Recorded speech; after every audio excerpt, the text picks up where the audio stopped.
Hi everyone, we are Nightmare Narratives and we are here to help you today. I know you will use this video to fall asleep before, so like the video and subscribe to the channel. Also, where are you from and what time are you watching? Now get comfortable and relax. The crawl space had always been a part of my house that I'd avoided. It was cramped, barely more than 2 feet high, and pitch black. The only time I'd even think about it was when I was tossing an old box into storage or getting rid of seasonal clutter. It was in every way forgettable until that evening. It started with an odd smell, faint at first, but unmistakable. A mix of mildew and something else, something I couldn't quite place, lingered in the air. No matter how many scented candles I burned or how long I kept the windows open, the smell seemed to grow stronger. By the third day, the scent became overpowering, and I had to admit that it wasn't just an odd odor. It was something rotting. My mind raced with possibilities. An animal might have gotten trapped under the house or in the walls. With that unsettling thought, I grabbed a flashlight and crouched down to inspect the crawl space. The entrance was in the back corner of my basement, a small hatch that I hadn't opened in ages. It took some force to pry it loose, and as the door finally swung open, a rush of stale, heavy air hit me. The darkness inside was dense, like a blanket draped over something hidden. I hesitated for a moment, but the smell convinced me to press forward. Clicking on the flashlight, I scanned the space beneath the house, hoping to find some easy explanation. It was cramped, with low-hanging beams and uneven ground. My light bounced off cobwebs and dust-covered pipes, casting strange shadows across the dim space. As I crawled deeper, I felt the silence grow heavy, almost as if the crawl space was absorbing any sound I made. A chill ran down my spine when I spotted something strange up ahead. The flashlight caught a glimpse of something unusual in the darkness, a pile of objects half buried in the dirt. They looked out of place, an eerie contrast to the barren, dusty surroundings. I inched closer, my curiosity growing despite my instincts telling me to turn back. As I neared the pile, the details became clearer and my stomach dropped. These weren't just random objects. They were personal items. Toys, old photos, and a child's shoe, all caked in dust and grime. I reached out, gingerly lifting an old, torn photo. In the dim light, I could barely make out the image of family smiling with a young girl standing in front of them. The girl looked familiar, though I couldn't place her. Setting the photo aside, I continued to sift through the pile, finding more items, a crumpled letter, a stuffed animal with its fur matted and faded, and a bracelet made of colorful beads. The items seemed to tell a story, a fragmented tale hidden beneath my home. But why were they here, buried in the dirt? And who did they belong to? The smell grew stronger as I moved a few more objects aside, and a small section of disturbed dirt caught my attention. I froze, dread pooling in my stomach as I realized what it was, a shallow grave. The earth had been disturbed recently, as if someone had buried something here not long ago. My hands trembled as I scraped away the dirt, uncovering more belongings and fragments of what appeared to be torn clothing. And then, finally, I saw it, a small, skeletal hand, partially unearthed, reaching up from the dirt as if grasping for something. I recoiled, my mind racing to make sense of what I was seeing. This was no accident. Someone had buried these remains beneath my house, hiding them away in the darkness. I stumbled back, my heart pounding, and scrambled out of the crawl space, gasping for air as the horror of my discovery sank in. I spent the next few hours pacing in my living room, replaying the scene over and over in my head. Who had done this? And why? It was impossible to know how long the remains had been there, or if anyone even knew about them. I dialed the police, my voice shaking as I recounted what I'd found. Within hours, my house was swarming with officers and forensic experts, all of them trying to piece together the grim discovery in the crawl space. As I watched them work, I couldn't shake the feeling that this was only the beginning, that the crawl space held more secrets than I was prepared to uncover. The detective, a grizzled man with sharp eyes, approached me as they continued their search. "Do you know anything about the previous owners?" he asked, his tone serious. I shook my head. "I bought the house a few years ago. but I don't know much about the people who lived here before me." He nodded thoughtfully. "We'll be looking into it. In the meantime, stay somewhere else if you can. We'll need time to examine the scene thoroughly." As I packed a bag, preparing to leave my own home behind, I felt a chill run down my spine. I knew I wouldn't be able to sleep, haunted by the image of that small, skeletal hand reaching up from the darkness. I left that night, but something told me the mystery wasn't over. It felt as though whatever lay hidden beneath my house wasn't finished with me yet. The detective called the following morning. His voice was calm but firm, betraying nothing of what they might have discovered overnight. "We've uncovered more items, and we're examining the remains for any identifying markers. But there's something you should see," he said. "It's best if you come down to the station." I arrived feeling apprehensive, unsure if I was prepared to face whatever truth lay beneath the house I once considered my safe haven. The detective led me into a dimly lit room with a table covered in a collection of items, each sealed in plastic, tagged and labeled. There, among the faded toys and scraps of paper, was the photo I had found the previous night, the family with the young girl. This time, under the bright overhead lights, I could see the details more clearly. This photograph was found at the scene, and we've been trying to trace its origin, the detective began. He flipped the photo over, revealing a name scribbled on the back in a child's handwriting, Lily. "Does this name mean anything to you?" The name sounded familiar, yet it didn't trigger any specific memory. I shook my head slowly. "No, I don't think so." He sighed, studying my reaction. The remains were confirmed as that of a young girl, about 7 or 8 years old. It seems she's been buried there for quite some time. Years, maybe even decades. The weight of his words hit me hard. A child had been concealed under my home, hidden away for years. But why? And who could have committed such a horrifying act? The detective noticed my discomfort and added, "There's more." We found a series of letters buried alongside the other items. One of them was addressed to you. My stomach tightened. To me? But that's impossible. I only moved in a few years ago. He handed me the letter, carefully encased in plastic. It was old, the paper yellowed and worn, but my name was there, written in small, delicate handwriting on the front. I peeled my eyes away from the name, fighting to keep my mind clear as I read the words inside. "To the one who finds this," the letter began. "I don't know when you'll read this or if you'll believe what you find, but I need you to understand what happened here." The note detailed the tragic story of a young girl named Lily who had lived in the house many years ago. The words painted a picture of a lonely child, one who had felt invisible to the world around her, as though she were fading away with each passing day. The letter spoke of her strange experiences, hearing voices, sensing eyes watching her from the shadows, and feeling an unseen presence that filled her with an inexplicable dread. She was convinced that something in the house was hiding from her parents. She would tell them about it, but they never believed her, the detective explained as I continued to read. So she began keeping her own records of the strange things she saw, hoping that someone, one day, would take her seriously. The letter took a disturbing turn. It spoke of a hidden room in the house, a room that I had never seen. Lily had found it one day, hidden behind a loose panel in the crawl space. According to her letter, it was a place no one else seemed to know about, where she'd often hear whispers and feel an icy chill whenever she passed by. She described the room as having strange markings on the walls, symbols she didn't understand, scratched in deeply. But one passage caught my attention, a line that chilled me to the bone. "If you're reading this, it means they haven't stopped watching. Whoever or whatever hid in that room, it wasn't finished with me, and it won't be finished with you either." I felt a shiver run through me, remembering the unsettling sensation I'd had in the house since I moved in. At times, it felt as though someone or something was just out of sight, lingering in the periphery, always watching.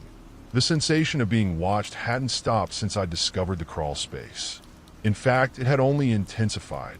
The detective gave me a look of sympathy, his gaze filled with a mixture of pity and dread. "We think this hidden room might still be there, but the layout of the house has changed over the years, so if it exists, it's been expertly concealed. Determined to uncover the truth, I agreed to accompany the team back to my house to help search for the hidden room. As we descended into the basement and approached the entrance to the crawl space, I felt a strange pull, an inexplicable connection to whatever lay buried beneath. It was as though the house itself was calling me, drawing me closer to secrets that should have stayed hidden. The detective led the way, shining his flashlight as he moved deeper into the cramped, musty space. I followed closely behind, each step making the air feel heavier, as though the very walls were closing in around us. He stopped suddenly, motioning to a section of the wall where the wood looked slightly different, discolored as though it had been disturbed. "This might be it," he whispered, placing his hand against the wood. With some effort, he pried the loose panel free, revealing a dark opening. I peered inside, my heart pounding as I took in the hidden room. The space was cramped, barely big enough to stand in, and the walls were covered in strange markings, symbols that seemed almost ritualistic, crudely scratched into the wood. But it wasn't just the symbols that caught my attention. In the center of the room was a small table, and on it sat another photograph. I felt my blood run cold as I recognized the face. It was the same family from Lily's photograph, but with one difference. Standing beside the family was another figure, shadowy and indistinct, with hollow eyes that seemed to stare directly at me. "Well, what is this?" I asked, my voice barely above a whisper. The detective didn't answer. He was focused on the walls, his expression darkening as he examined the symbols. "These markings, they're meant to keep something in," he murmured, almost as if speaking to himself. I could feel an overwhelming sense of dread building inside me, a suffocating weight that pressed down on my chest. It was then that I noticed something carved into the floor, hidden beneath the dust, a name. "Lily." I staggered back, the room spinning around me as the truth hit me. This wasn't just a room. It was a prison, a place where something had been kept, or maybe even summoned. The detective grabbed my shoulder, pulling me back toward the entrance. "We need to go," he said urgently, his face pale. "Now!" As we crawled out of the crawl space, I felt a presence following us, a cold whisper that brushed against my neck. It was as if whatever we disturbed wasn't bound to that hidden room anymore. It was awake, unleashed. The detective instructed me to leave the house for good. "This place, it's not safe. Not anymore." I moved out the next day, leaving the house behind, haunted by the image of that shadowy figure and the name carved into the floor. Even now, I can't shake the feeling that something followed me, something that had been watching me from the beginning, waiting for the right moment to reveal itself. And as I look over my shoulder, always feeling eyes on me, I can't help but wonder, was Lily the first to uncover the dark secrets of that house? Or was she merely another victim in a long, forgotten chain of horrors hidden beneath the surface, waiting for the next soul to stumble upon the nightmare concealed within its walls? Months passed, and I tried to move on, but the experience at the house stayed with me. I could still feel the oppressive chill from that hidden room, and the memory of the hollow-eyed figure haunted my dreams. Every night, I'd wake up, convinced that I'd seen something in the shadows of my new apartment. My sleep became restless, my peace shattered. One night, while lying in bed, I heard a sound that made my heart stop, the faint, almost imperceptible scratching. It was coming from the corner of my room, where nothing should have been. The noise was faint but steady, like something was clawing from the other side of a wall. "Not again," I whispered to myself, pushing the covers away and standing. My heart was racing, but I forced myself to follow the sound, listening as it grew louder, pulling me closer. I crept into the hallway, hands shaking as I turned the light on, only to find nothing. The scratching had stopped, but that was only the beginning. Over the following days, strange occurrences began to escalate. Objects in my apartment would shift slightly, as if they'd been moved in my absence. I'd leave a book on the coffee table only to find it resting on the kitchen counter, or the television remote would be left in a room I hadn't been in for hours. The unsettling feeling of being watched returned, stronger than ever. Finally, I decided to go back to the detective. I hadn't spoken to him since leaving the house, but I was desperate for answers. I explained the strange occurrences and the lingering sensation of being watched. His face grew serious as he listened, and when I finished, he sighed deeply. "I wish I could tell you it's all in your head," he said, "but you're not the first to experience this. I did some digging after we found that hidden room, and it turns out there's a history to that house. Disturbing one. It's like everyone who's lived there has reported similar hauntings." My stomach dropped. "Hauntings?" He nodded. "It's as if the house has an influence that reaches beyond its walls. I can't explain it, but whatever was in that crawl space, whatever was bound by those symbols, wasn't just a relic of the past. I think it's something that clings to those who disturb it." A part of me didn't want to believe him, but his words resonated with the events of the past weeks. I asked him if there was anything I could do, a way to sever whatever bond this presence seemed to have with me. "There might be one option," he said hesitantly, "but it's risky. You'd have to return to the house.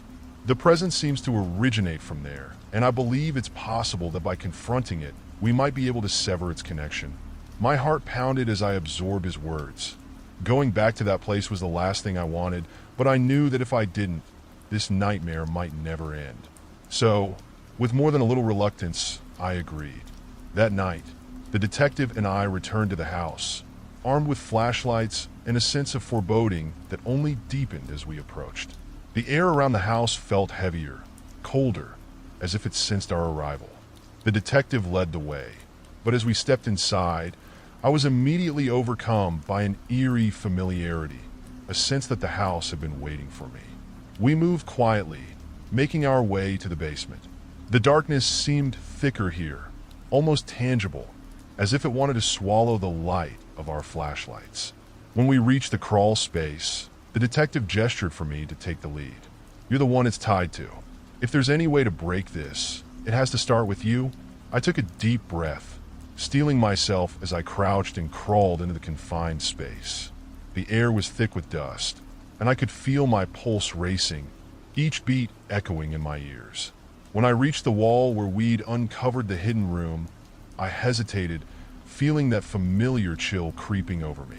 Taking another breath, I pushed on the panel, and the secret room revealed itself once again. It looked exactly as I'd remembered, only now, the air inside felt alive with a sinister energy. I stepped into the room, flashlight trembling in my grip, and faced the dark corner where the shadowy figure had once appeared in the photograph. The walls bore those same markings, their lines jagged and raw. This time, I could feel a faint whisper, a voice that sounded young, pleading. "Lily?" I whispered, almost without realizing. In that instant, a chill surged through the room, and I heard the whisper clearer now, as if it were in my ear. "Help me." It was the voice of a child, desperate and filled with sorrow. The air grew colder, and my breath came out in visible puffs. I felt tears welling up, the sorrow in the room sinking deep into my chest.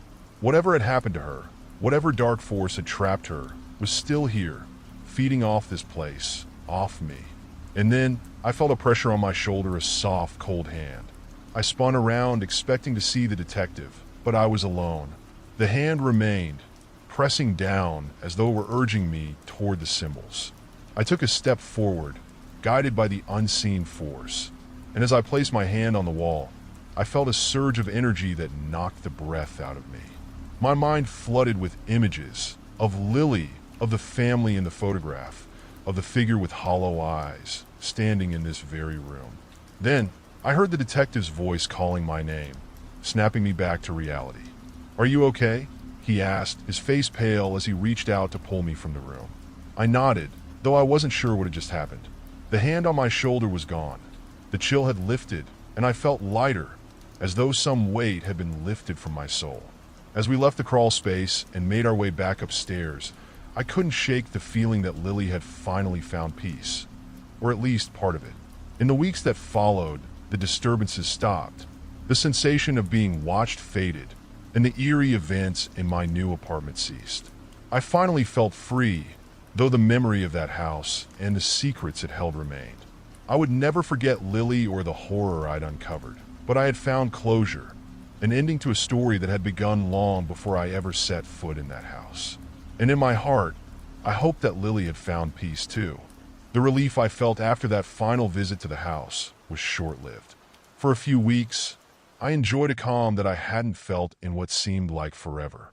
The air in my apartment felt lighter. My nights were finally quiet, and for once, I could walk through my own space without feeling that prickling awareness of someone watching.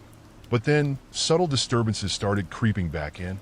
It was as if the house, even in my absence, had left an imprint, an invisible residue that couldn't be scrubbed away. It began with small things, lights flickering, doors that I knew I'd shut slowly swinging open, the faint smell of lilies drifting through my apartment with no source. One night, as I lay in bed, I thought I heard whispering, a childlike voice, soft and faint. My breath hitched as I strained to make out the words, convinced it was my imagination. But as the seconds ticked by, the whispers grew louder, and the soft voice turned into a wail, an aching, desperate cry. It was Lily.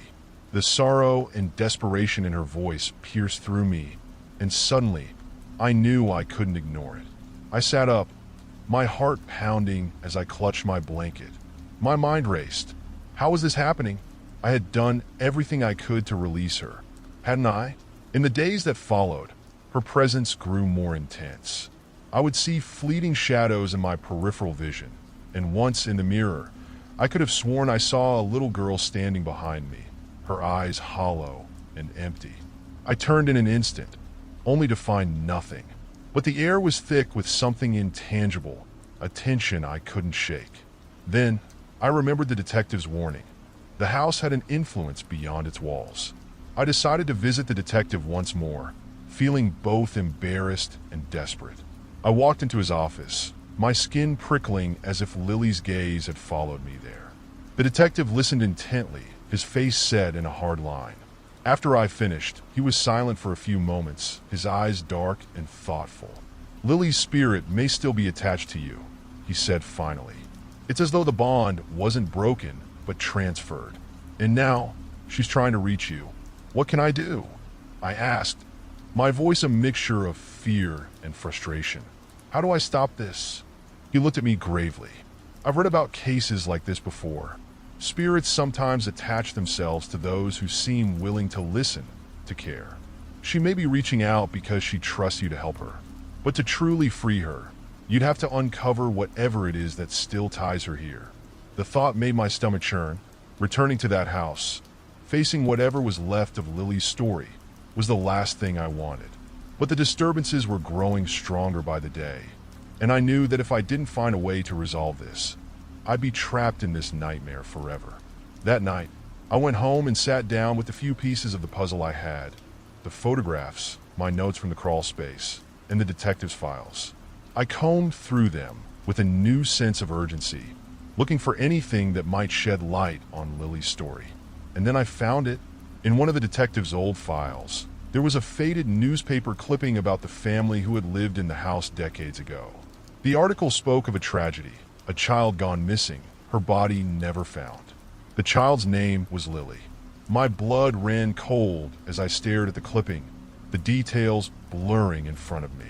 All this time, I had thought Lily was a spirit trapped in the house by some dark force.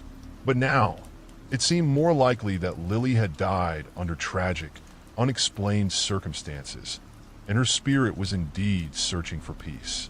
Armed with this knowledge, I felt a renewed sense of purpose. If I could find out what happened to Lily, maybe I could finally put her to rest.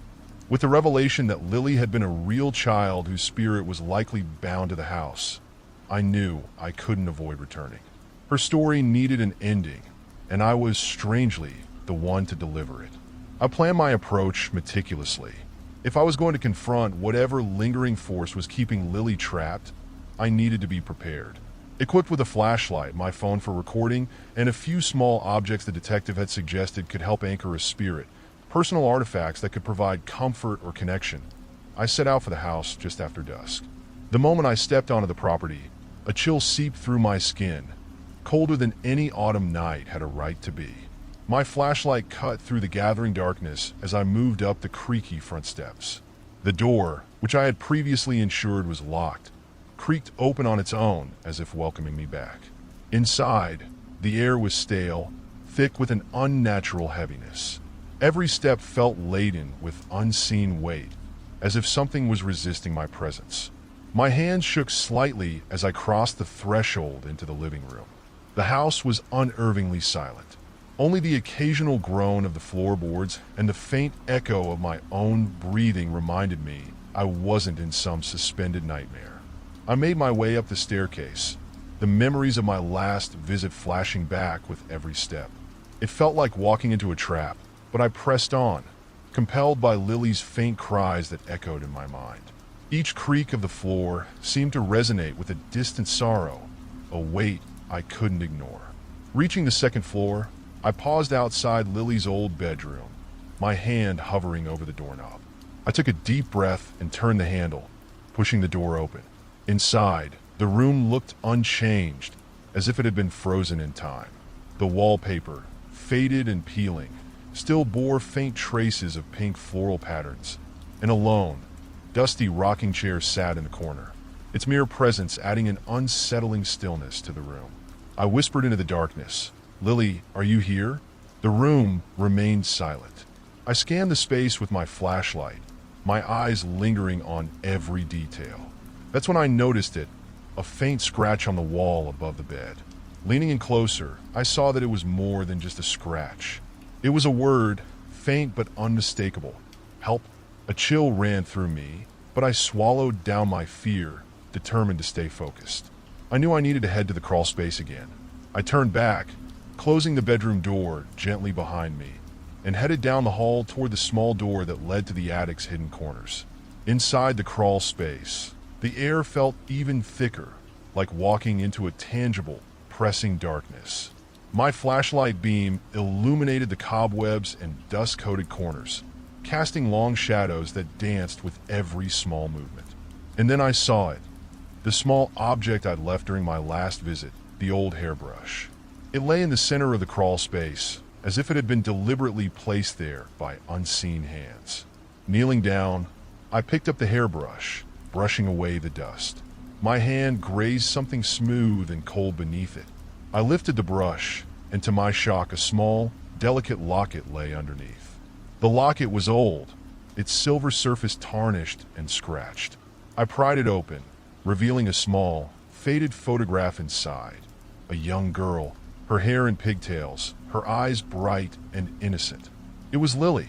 The sight of her face struck me, making her presence feel more real, more tragic. As I stared at the locket, a soft whisper filled the crawl space, almost inaudible. "Help me!" The voice was so fragile, so filled with despair, that it sent shivers down my spine. My heart pounded, and I whispered back, my voice trembling, "I'm here, Lily. Tell me how I can help you." For a moment, there was silence. Then, a rush of air swept through the crawl space, like a deep exhale, and a shadowy form began to coalesce before me, a faint outline of a small girl. Her face, though indistinct, held an expression of such profound sorrow that I felt tears pricking at the corners of my eyes. I held up the locket. "Is this what you wanted me to find?" The shadowy figure nodded, her form flickering in and out like a candle flame. And then she whispered, "Find him. He hurt me. He's still here." My blood ran cold as her words sank in. Lily had been hurt by someone who might have lived in this very house, someone who had left their dark mark on it. I struggled to process the horror of it, but Lily's form began to fade, her whispered pleas growing softer and softer. "Please," she repeated, and then she was gone, leaving me alone in the crawl space, holding her locket in my trembling hand. Back in the living room, I sat in silence, clutching the locket as the weight of her story settled on me. Whoever had hurt Lily had left her spirit bound to this place. And as her final words echoed in my mind, I knew that finding the truth about what had happened to her was the only way to finally free her. But I also understood that the path to that truth might reveal something far more sinister than I had ever imagined. The morning after my encounter in the crawl space, I sat at my kitchen table, Lily's locket resting in my hand. Her words echoed in my mind. "He hurt me. He's still here." The weight of her pain lingered, and I felt an overwhelming responsibility to uncover what had happened. I needed answers, and I needed to find out who he was. My first step was to search for records about the house. I spent hours combing through online archives, newspaper articles, and local history pages, hoping to find some clue about the previous owners. Finally, I hit a lead, a name, Martin Holloway. He had owned the house over 2 decades ago, roughly around the time Lily would have been alive. Martin, I learned, was a reclusive man with little family, known for keeping to himself. There were whispers about his behavior, stories passed down over the years about strange noises and dark rumors, but nothing concrete enough to go on. Frustrated but determined, I took a different approach. I reached out to a few neighbors who had lived on my street for years, hoping someone might remember something. Most offered little insight. It seemed that, like me, they'd only heard secondhand stories. But eventually, I found one woman, Mrs. Ortega, who had been around long enough to remember Martin, and to my relief, she was willing to talk. When I visited her home, Mrs. Ortega was warm but visibly nervous as she discussed the house. She mentioned Lily in passing, describing how Martin had always insisted he had a young niece living with him, though no one ever saw her outside. I remember feeling sorry for her. She admitted quietly, her eyes distant. There were nights I heard screams. I wanted to call the authorities, but back then, people didn't like to interfere. I convinced myself it was a television or just my imagination. What do you think happened to her? I asked, holding my breath as I awaited her answer. Mrs. Ortega sighed, looking at me with a mixture of regret and sorrow. I think Martin did something terrible to that poor girl, and nobody ever looked into it. People just forgot. A chill ran down my spine. Lily's suffering hadn't just gone unanswered. It had been ignored, buried by time and indifference. As I left Mrs. Ortega's house, I felt a renewed urgency. I couldn't let Lily's story remain a mystery any longer. That night, I returned to the house, determined to confront whatever secrets it held. Equipped with Lily's locket and a flashlight, I moved through each room with deliberate steps, searching for any remnants of Martin's presence. Every corner felt charged with an oppressive energy, as though the walls themselves were brimming with memories too dark to be forgotten.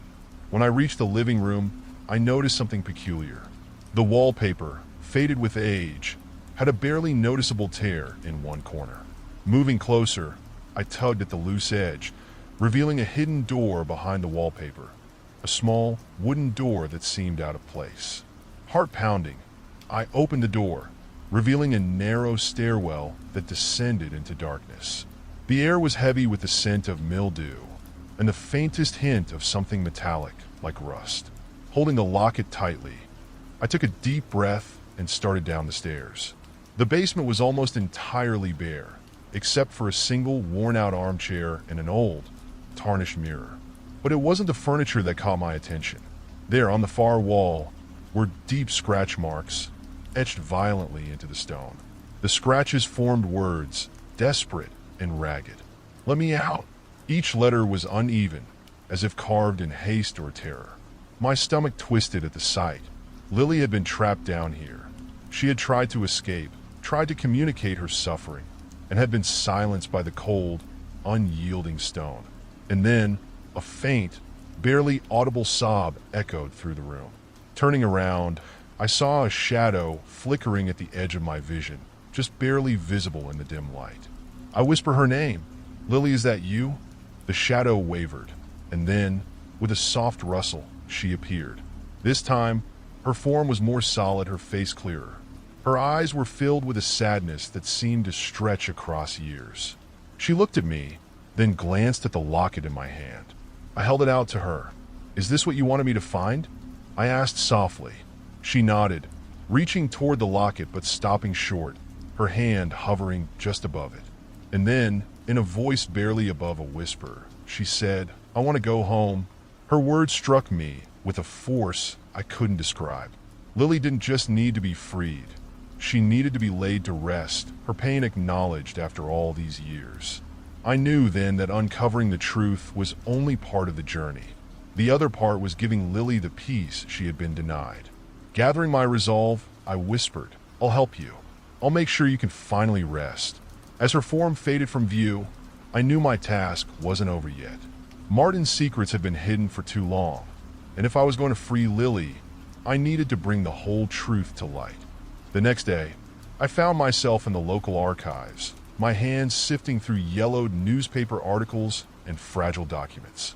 It was a race against time. After my promise to Lily, the sense of urgency only intensified. I felt as though her restless spirit was guiding me, urging me forward. It wasn't long before I found what I was looking for. In an old article, dated nearly 25 years ago, I found a short obituary for a young girl named Lily Halloway. She had supposedly died in an accident at home, with little detail given on the nature of the accident or its circumstances. It was a stark and hollow way to describe a life cut so short, and the lack of information felt intentional. There was nothing about her suffering, nothing about the nights she spent trapped in that basement. And as I read, a chilling thought crept in. Had the town known? Had they turned a blind eye to her pain? I couldn't shake the feeling of complicity that hung over everything. How could a little girl's cries go unheard, her life and death forgotten? That night, I returned home with a plan. If the authorities had failed Lily, then I would take matters into my own hands. The hidden basement door still lingered in my mind, and I wondered if Martin had left anything else behind. Perhaps a journal or a record, something that would finally reveal the truth. The house felt alive with an unnatural energy as I stepped inside, shadows twisting in the corners of my vision. I tried not to let my mind wander to thoughts of Martin or the things he had done within these walls. I went straight to the basement door, peeling back the wallpaper once again to reveal the narrow stairwell. I braced myself before descending, clutching my flashlight tightly. The room looked the same as before, dim, silent, the faint smell of decay lingering in the stale air. But this time, I noticed a small cabinet tucked behind the old armchair. With trembling hands, I opened it. Inside was a single, leather-bound journal, its cover faded and worn with time. The pages inside were brittle, scrawled with Martin's cramped handwriting. Flipping through it, I began to read, the words pulling me into his twisted mind. Martin's entries were erratic, laced with paranoia and delusion. He spoke of keeping Lily safe from the outside world, of protecting her from imagined dangers. Yet, in the same breath, he described locking her away, punishing her when she misbehaved. The entries became more and more unhinged, with scribbled, incoherent sentences that spoke of his control over her, his obsession with keeping her close. Then I reached the final entry, dated the day before her supposed accident. She's becoming harder to control. She doesn't understand that this is for her own good. But I know what I have to do. She won't leave. Not ever. My stomach twisted with revulsion. It was clear now Lily hadn't died in an accident. She had been murdered. Her spirit was trapped not only by the physical confines of the basement, but by the monstrous hold Martin had over her, even in death. He had broken her, shattered her spirit, and now her pain had bound her to this place, unable to escape. Armed with the journal, I knew I couldn't keep this to myself. I reached out to a local historian and shared everything I had uncovered, hoping they could bring Lily's story to light. In a way, I felt like I was fulfilling the promise I had made to her, to ensure she was finally seen, acknowledged. The historian listened with solemn attention, assuring me that they would look into Martin's past, document Lily's story, and give her the recognition she deserved. That night, as I returned home, a strange sense of calm filled the house. For the first time, I didn't feel that oppressive weight, that lingering sense of dread. I knew Lily was with me, watching, waiting. Later that evening, as I prepared for bed, I noticed something out of place on my nightstand. Lily's locket. I hadn't left it there, and yet, there it was glinting softly under the dim light. Picking it up, I felt a warmth radiate from it, a gentle reassurance that filled me with peace. As I lay down to sleep, I closed my eyes, and in my mind's eye, I saw her, a young girl, smiling softly, free at last. Lily's spirit had been laid to rest, her torment finally put to an end. And with that, a deep silence fell over the house, the kind of silence that comes with peace and release. Lily was finally free, and for the first time in a long time, so was I. After the historian agreed to investigate Lily's story, I expected that would be the end of my involvement. Yet, something in me couldn't let go. I found myself returning to the library, diving deeper into archives and historical records, obsessively searching for anything that might shed more light on Martin's life and his disturbing hold over Lily. The image of her ghostly figure lingered in my mind, a young girl doomed to haunt the home she was imprisoned in. One night, as I sifted through microfilm records, I stumbled upon something that took my breath away. A small article from the local paper, dated nearly a century ago, detailed a scandal involving Martin's father. The article suggested he had been investigated for the disappearance of his wife, a woman who had supposedly vanished one evening, leaving behind her young son, Martin. The authorities had concluded it was simply a tragic case of abandonment, yet whispers of foul play hung in the background. It struck me like a thunderbolt. Could Martin's own fractured, horrific upbringing have played a part in the darkness he unleashed on Lily? I continued to dig, piecing together fragments of a family twisted by generations of secrecy and violence. Another article hinted that Martin's grandfather had once been accused of abuse as well, his children often seen with strange bruises and cuts, though the small town had brushed it aside. The pattern became sickeningly clear: generations of trauma, cruelty, and manipulation, passed down like some horrific family heirloom. And Lily had been the last victim, a young life caught in a web of madness spun over decades. The weight of these revelations filled me with a sense of urgency once again. But this time, I wasn't just seeking closure. I wanted to break the cycle, to somehow put an end to the legacy of pain that had scarred this family and this house for so long. Returning home that night, the air felt charged, as if the house itself was aware of what I had uncovered. Each creak and groan seemed to echo with memories of its tortured past.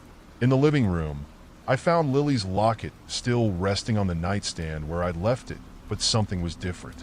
The latch had somehow opened, revealing a faded photograph tucked inside. It was a photo of a young woman holding a small boy. The boy's face bore a striking resemblance to the one I'd seen in the journal sketches of Martin as a child. It had to be his mother, Lily's true family, or at least what was left of it. I stared at the photograph, feeling an inexplicable connection to this unknown woman. She had been trapped just as Lily had been, lost to the darkness that had ruled this family for generations. And then a thought struck me. What if I could use this photograph to finally sever the ties holding Lily to this place? To let her, and perhaps even Martin's tormented spirit, find peace? In the days that followed, I arranged for a small, private ceremony. I invited only the historian, who had helped verify the family's history and had taken an interest in documenting it for future generations. We gathered in the basement, where Lily had spent her last days, and placed the photograph inside the locket. With a quiet prayer, I closed it and gently laid it in the center of the room, feeling as though I were offering both a memorial and a release. As I whispered a final farewell to Lily, a warm breeze filled the room, gentle and soft, unlike anything I'd felt before. It felt like an embrace, a comforting presence finally saying goodbye. The shadows seemed to melt away, and the air lightened, as if the house itself were letting go of its dark past. For the first time, I felt a true sense of peace descend over the house. The torment, the suffering, it was over. The days following the ceremony brought an unexpected calm to my life. The house, once filled with an oppressive energy that kept me on edge, now felt ordinary. I could walk down the hallway without feeling watched. The shadows that had once twisted and shifted now stayed where they belonged. Even at night, there was a new stillness, a gentle quiet that replaced the heavy silence I'd grown accustomed to. But as with all things, peace has its price, and mine was unease. I found myself waiting for some shift, some flicker of the past to return. It had all felt too easy, placing the locket, whispering a few words, feeling the air clear. Could it truly be over? Then, one evening, as I was preparing to go to bed, I heard something subtle but distinct, a faint, almost imperceptible hum. The sound was soft, like a lullaby, distant yet close. It was coming from the basement, The same basement where I had said goodbye to Lily and laid her locket to rest. Heart pounding, I reached the door and peered down the dimly lit staircase. There, at the very bottom, sat the locket. It was open, the photo within no longer facing inward but out, as though someone or something wanted me to see it. I froze. How had it moved? And why now, after all the supposed peace? As I slowly descended, my hand clutching the rail, a strange sensation washed over me. Not fear, but sadness. Something unfinished remained in the air, a loose end I hadn't yet discovered. I crouched down, picked up the locket, and looked closely at the photo. That's when I noticed it. There, in the background of the photo, was a figure, a faint shadow near the doorway behind the woman and child. A figure tall and slender, watching them with a stance that sent a chill through my spine. I recognized that silhouette. It was Martin. He hadn't been the one to suffer in the house. He had been the one watching, overseeing everything. I backed away, clutching the locket tightly. My mind raced. Was it possible that Martin's spirit, like Lily's, was still tied to the house? Had he been orchestrating these events all along, allowing Lily to haunt the space as a pawn in some twisted game? That night, sleep escaped me entirely. Every noise, every creak of the house, made me feel like I was being drawn back to that place, to that same shadowy presence that had plagued this home for generations. Martin hadn't been seeking closure or peace. He had wanted control, power over those trapped within the house, even after death. With a newfound determination, I realized there was one last thing to do. The historian had mentioned an old chapel on the outskirts of town, a place with a dark history of exorcisms and purging ceremonies for those who couldn't rest. I needed to sever Martin's hold on Lily, on the house, and on me. The locket was a key, a piece of his twisted legacy that had kept him tethered to this world. The next day, I made my way to the chapel, clutching the locket in my hand. The historian met me there, solemnly nodding as he helped me prepare a simple ritual to break the curse. We lit candles around the locket, placed it on the altar, and recited words of release. My voice trembled as I spoke, feeling the weight of the centuries-old pain that had haunted the family. As the last word left my lips, the air grew heavy, almost as if Martin's presence was clinging desperately to the locket. A sudden gust swept through the chapel, snuffing out the candles one by one. The silence afterward was absolute, chilling. And then, with a final shudder, the locket snapped shut on its own. A warmth flooded the room, and for a moment, I thought I could see Lily's face, serene and unburdened, her spirit finally free. When I returned to the house, it felt different, truly empty, but in the best way possible. I walked through each room. The weight of the past finally lifted. The silence, no longer oppressive, held a sense of liberation. The house was no longer a prison. It was simply a home, free of the shadows that had lurked within for far too long. And as I closed the front door behind me that evening, I realized I had not just uncovered a hidden history. I had rewritten it, giving those lost to its darkness a chance to be remembered not for their pain, but for their release. For the first time, I felt safe, truly at peace in my own home. The past was finally behind me, where it belonged. Months passed, and the house continued to transform. What had once been a place filled with sorrow and fear became a sanctuary. I spent time redecorating, inviting friends over, and filling the rooms with laughter and warmth. The echoes of the past faded into a distant memory, and I could finally breathe without the weight of someone watching me. But as I settled into this newfound normalcy, a nagging thought lingered at the back of my mind. Had I truly severed all ties with Martin? Or was there a chance that his spirit still lingered, waiting for an opportunity to return? The question haunted me, especially during the quiet moments when the wind howled outside, sending eerie drafts through the house. One evening, as I sat on the porch, sipping tea and watching the sunset paint the sky in hues of orange and pink, I felt a chill run down my spine. The temperature dropped suddenly, and I instinctively turned to glance at the window behind me. It was dark, the room bathed in shadow, but I could have sworn I saw a flicker of movement. a shape darting away just as I turned. Shaking off the unease, I dismissed it as a trick of the light. But deep down, the feeling gnawed at me. I needed closure, a final reassurance that everything was truly over. That night, I decided to return to the chapel, the place where it all began and where I had broken the curse. The moon hung low in the sky, casting an eerie glow as I walked the familiar path. My footsteps echoed in the stillness, and I felt the air grow heavier with each step. Upon reaching the chapel, I opened the door slowly, greeted by the musty scent of aged wood and candle wax. It felt strangely comforting. I made my way to the altar, where the locket had been placed before. It was gone, leaving behind an emptiness that resonated with the stillness of the room. "Is anyone here?" I called softly, my voice breaking the silence. The words hung in the air, unanswered. I knelt at the altar, taking a deep breath to steady my nerves. "If you're here, I need to know you're at peace. I need to know you've moved on."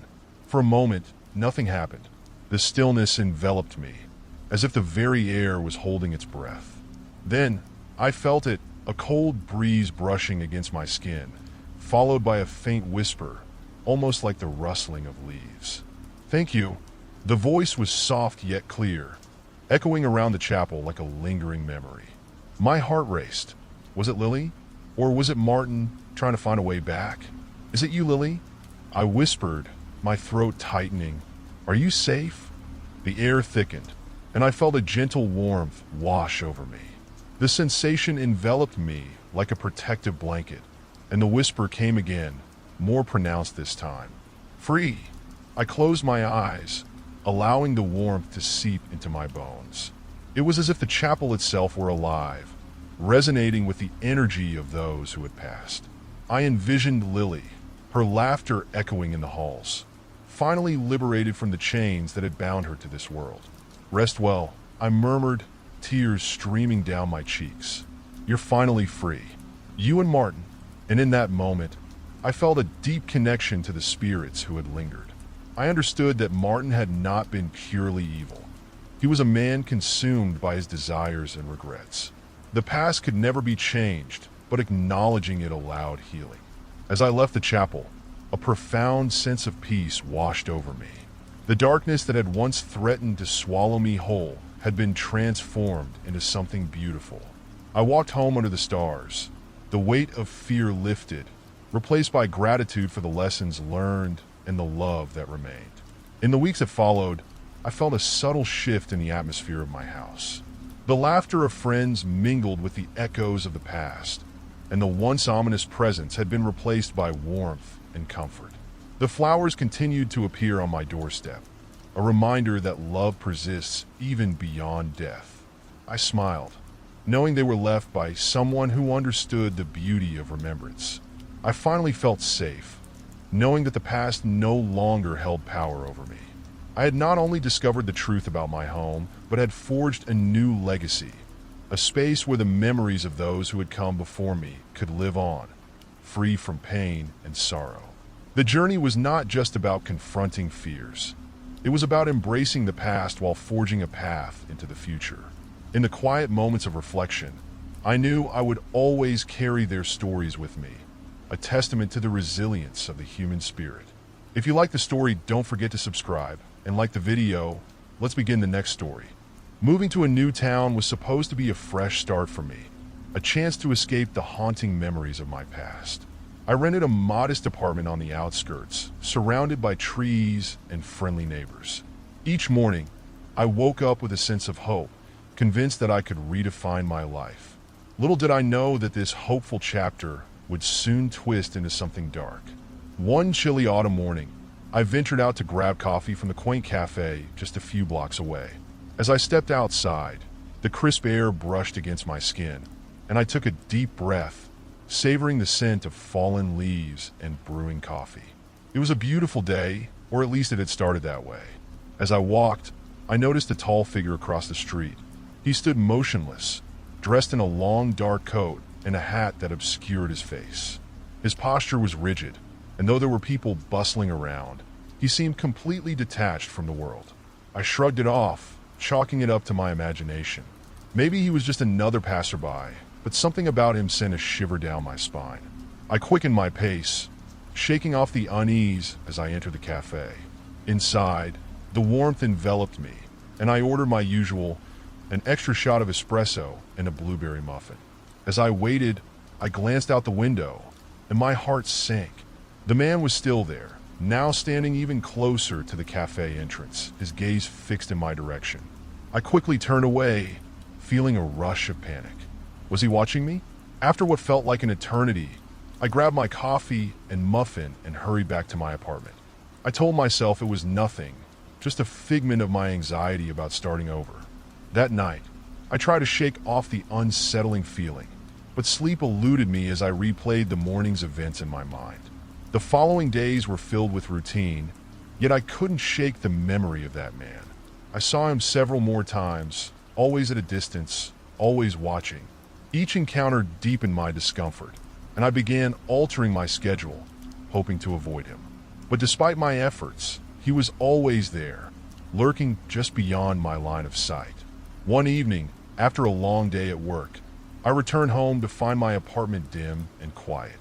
As I entered, I felt that familiar sense of unease creeping back. I brushed it off, convincing myself that I was being paranoid. I settled in for the night, but rest eluded me again.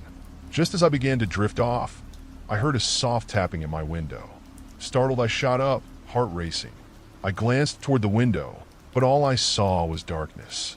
The tapping continued, rhythmic and persistent. With trembling hands, I reached for the lamp and flicked it on. The light illuminated my small living room, casting shadows on the walls. My pulse quickened as I peered outside, half expecting to see the figure watching me from the shadows. Nothing, just the stillness of the night. I tried to convince myself it was just the wind, but deep down I knew something was wrong. I checked the locks on my door and drew the curtains tightly shut, leaving no chance for prying eyes.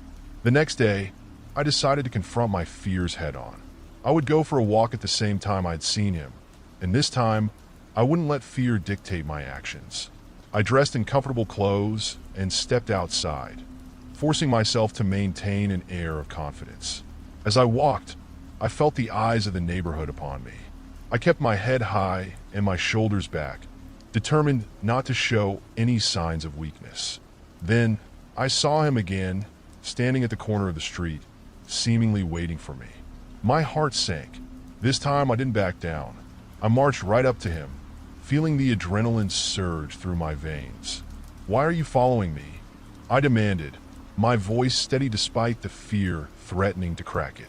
He didn't flinch. Instead, he tilted his head slightly, his expression unreadable beneath the shadow of his hat. "I'm not following you," he replied slowly, each word deliberate. "I'm trying to help you." "Help me?" I echoed incredulously. "From what?" "You've been stalking me for weeks." "I'm not a threat." "You don't understand," he said, stepping closer, and I instinctively took a step back. "Stay away from me," I shouted, my voice carrying across the street. People stopped to stare, and I felt my cheeks flush with embarrassment. But the stranger didn't seem fazed. "I know about the danger you're in," he said urgently, lowering his voice. "You have to trust me." My heart raced, torn between the need to flee and the curiosity that tugged at me. "What do you mean?" I asked, my voice barely above a whisper. "Meet me tonight," he urged. "The old oak tree in the park at midnight. I can explain everything." Without waiting for my response, he turned and walked away, disappearing into the crowd. I stood frozen, uncertainty swirling in my mind. Should I go? Could I trust him? As the sun began to set, I knew I had to make a choice. Either confront the mystery surrounding this stranger or live in fear of the unknown. As night fell, I found myself drawn to the park, heart pounding and pulse racing. What awaited me under the old oak tree? The answers I sought, or perhaps something far more sinister. The darkness enveloped me as I made my way, the weight of my decision heavy on my shoulders. The clock struck midnight as I approached the park, each chime echoing in my chest like a war drum. The streets were empty, shadows creeping along the pavement as I made my way toward the old oak tree, a massive, gnarled sentinel standing watch over the park. Its branches stretched out like twisted fingers, and for a moment I hesitated, my instincts screaming at me to turn back. But curiosity and fear wrestled within me, urging me to discover the truth. As I reached the tree, I scanned the area, searching for any sign of the stranger. The air was thick with tension, and the silence felt almost oppressive. I stepped closer to the trunk, the rough bark pressing against my back as I leaned against it. The moonlight filtered through the leaves, casting eerie patterns on the ground, and for a moment, I felt like I was being watched. Then, I saw him, a silhouette emerging from the shadows. The stranger approached, his figure illuminated by the soft glow of the moon. My heart raced as he stepped into the light, revealing the full extent of his features. His face was pale, and his dark eyes seemed to bore into my soul, searching for something. "I'm glad you came," he said, his voice low and urgent. "You don't know how dangerous it is for you." "What do you mean?" I replied, my voice trembling. "Why are you doing this?" "I've been watching you for weeks because I've noticed someone following you," he explained. "Someone who means you harm." The words hit me like a punch to the gut. "What? Who?" I demanded, my mind racing. "Why didn't you go to the police?" "Because they wouldn't believe you," he said, his tone grave. "They don't understand the real threat."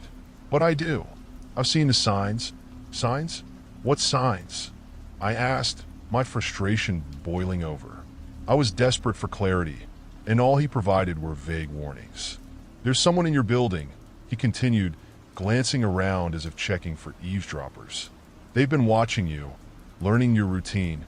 I've seen them lurking near your apartment. I had to act before they did. Panic flooded my veins." "You're scaring me. How do you know all this?" "I've been tracking them. I know how they operate," he replied, his gaze shifting to the ground as if he were searching for the right words. "They're meticulous, calculating. They won't just approach you. They'll wait until the moment is right. They want something from you." "Something from me?" I echoed, my breath hitching in my throat. "What could they possibly want?" "I can't say for certain, but it's not good," he warned. "You need to be careful. You can't let them see that you know." I stared at him, the weight of his words sinking in. "So, what do I do?" I asked, my voice barely above a whisper. "First, you need to change your routine. Don't go to the same places every day. Mix things up, confuse them," he advised. "Second, you need to be aware of your surroundings at all times. If you notice anything out of the ordinary, anything that feels off, don't hesitate to call for help." "And how do I know you're not part of this?" I challenged, stepping back. "For all I know, you could be working with them." The stranger held up his hands, a gesture of peace. "I understand your fear. Trust me, I'm not your enemy. I've been where you are, and I know how terrifying it can be. Why should I trust you?" I said, my voice rising. "You've been following me too." "I didn't have a choice," he exclaimed, his frustration evident. "I had to ensure you were safe. I didn't want to scare you. I wanted to protect you. I promise. I'm not like them." For a moment, we stood in silence, the tension between us palpable. I weighed my options, my mind racing with possibilities. I could walk away and pretend none of this had ever happened, or I could take a leap of faith and listen to the stranger who claimed to know more than I did. "Fine," I said finally, my voice steady. "I'll listen, but you need to tell me everything you know. I need to understand what's happening." He nodded, relief flooding his features. "Thank you. I know this is overwhelming, but I'll explain everything I can. You have to believe me when I say that your life is in danger." With that, he began to recount the strange events that had led him to me. He described the figure I'd seen, a shadowy presence lurking around my building, watching and waiting. His words painted a vivid picture of a stalker who had been following my every move, a realization that made my skin crawl. "They've been taking notes," he said, his eyes darkening. "They know your schedule, your habits. I think they're planning something, and we need to figure out what before it's too late." "Why are you so sure it's about me?" I pressed, the doubt still gnawing at me. "What if I'm just an innocent bystander?" The stranger hesitated for a moment. "I can't explain why I know. I just do. You have something they want, and they won't stop until they get it." But whatever it is, I'm going to help you protect yourself. I won't let anything happen to you." His determination was palpable, and for the first time, I felt a flicker of hope. But as I stood there beneath the old oak tree, the weight of his words settled heavily on my shoulders. The stakes had been raised, and I was no longer just running from shadows. I was standing at the precipice of something far more sinister. "Let's figure this out together," I said, steeling my resolve. "But I need to know everything. No more secrets." He nodded, his expression serious. "Okay, but first let's get out of here. We can't talk here. It's not safe." As we walked away from the oak tree, I felt a mixture of fear and anticipation. The path ahead was uncertain, and I knew the darkness was closing in around me. But I also knew I wasn't alone anymore. We left the park, the haunting silhouette of the oak tree disappearing behind us as we stepped onto the dimly lit street. The cool night air brushed against my skin, and I shivered, not just from the chill, but from the gravity of what lay ahead. The stranger walked beside me, his presence both unsettling and oddly comforting. I had made a choice, and now we were bound together by the weight of secrets that threatened to engulf us both. "Where do we go?" I asked, glancing around. The streets were eerily quiet, and my heart raced with every sound: a distant car, the rustle of leaves, and the soft patter of our footsteps against the pavement.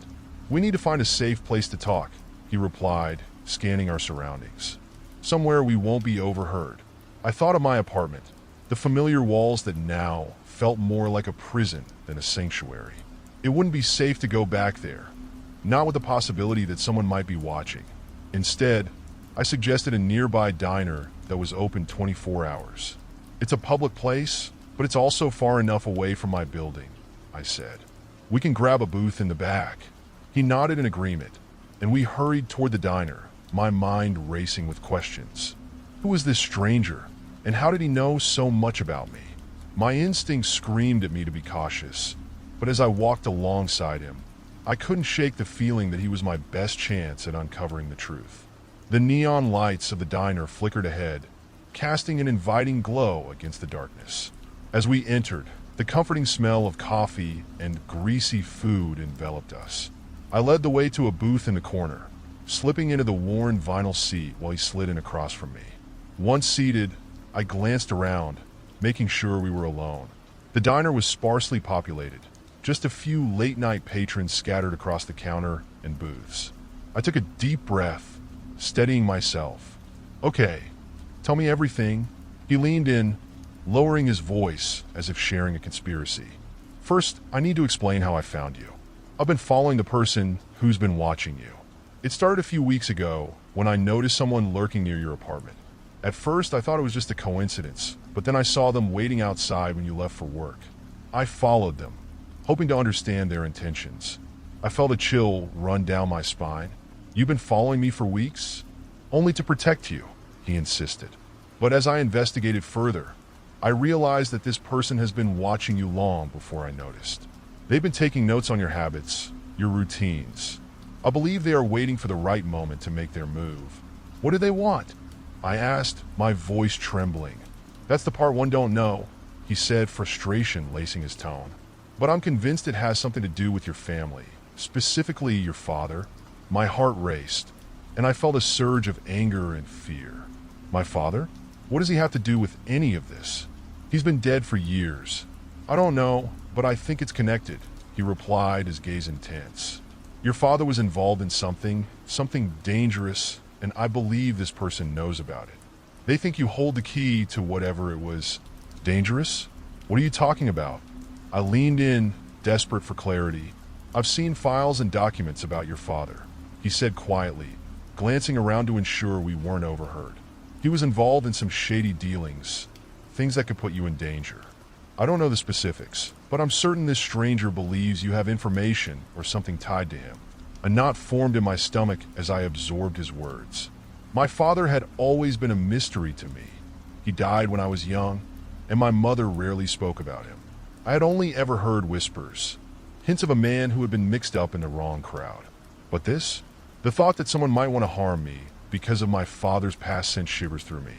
"I never knew," I murmured, my voice barely audible. I thought he was just gone. The stranger nodded, empathy in his eyes. That's why I need you to trust me. We need to figure this out together. You need to dig into your father's past. See if you can find any clues. There's something he left behind, and I think it's the key to understanding why you're being targeted. I swallowed hard, uncertainty gnawing at me. But I don't know where to start. My mother didn't keep much. Maybe she has some old boxes or documents stored away, he suggested. Anything that might give us a lead. As I contemplated his words, a server approached our booth, breaking the tension. What can I get you to? She asked, her cheerful demeanor contrasting sharply with the heavy conversation. I'll take a coffee, black, the stranger said, and I followed suit, ordering the same. Once the server left, I turned my focus back to him. Why are you so invested in helping me? I asked. What's in it for you? He paused, a flicker of hesitation crossing his face. I know what it's like to be watched, to feel like you're always looking over your shoulder. I lost someone once because I didn't act in time. I can't let that happen again. I don't want you to suffer the same fate. His honesty struck a chord within me, and I realized that, despite my reservations, I felt a strange kinship with him. We were both caught in this tangled web, forced to confront a past that refused to let go. I appreciate your help, I said softly, but I still don't understand what to do next. First, we need to figure out who is following you. If we can get a solid lead on them, it might uncover the truth about what they want, he said. And we need to be careful. They're watching, and we can't let them know we're onto them. Just then, my phone buzzed in my pocket, jolting me from my thoughts. I pulled it out and glanced at the screen. A text message from an unknown number. My heart dropped as I read the chilling message. I see you. I froze, my pulse racing. The words echoed in my mind like a haunting refrain, sending a wave of dread crashing over me. The stranger's expression shifted to one of alarm as he leaned closer. What does it say? He asked urgently. I held out my phone, the screen glowing in the dim light. He read the message, his eyes narrowing. This confirms it. They know you're onto them. We need to get out of here. I nodded, panic rising within me. But where do we go? I can't go back home. Follow me, he said, sliding out of the booth. I hurried after him, my heart pounding in my chest as we made our way to the diner's exit. The night air hit us like a cold slap, and we stepped into the darkness. My mind raced with possibilities. Who was watching me, and how far would they go to get what they wanted? But one thing was clear. I couldn't let fear dictate my actions any longer. I had to confront whatever lay ahead, even if it meant uncovering painful truths about my past. We stepped out into the darkened street, the din of the diner fading behind us. The moon cast an eerie glow, illuminating the path ahead as I followed the stranger. My mind was a whirlwind of thoughts, and the weight of uncertainty bore down on me. Each passing car seemed to blur past like a phantom, my focus solely on the man leading me into the unknown. Where are we going? I asked, my voice barely above a whisper, as if speaking too loudly might draw unwanted attention. There's a safe place nearby, a friend's apartment, he replied, glancing over his shoulder as we walked briskly. He can help us figure out what to do next. Will he know about everything? I inquired, apprehension clawing at my throat. More or less. He's been involved in some of this before. He knows how to handle situations like ours, he assured me, but I could sense the uncertainty in his voice.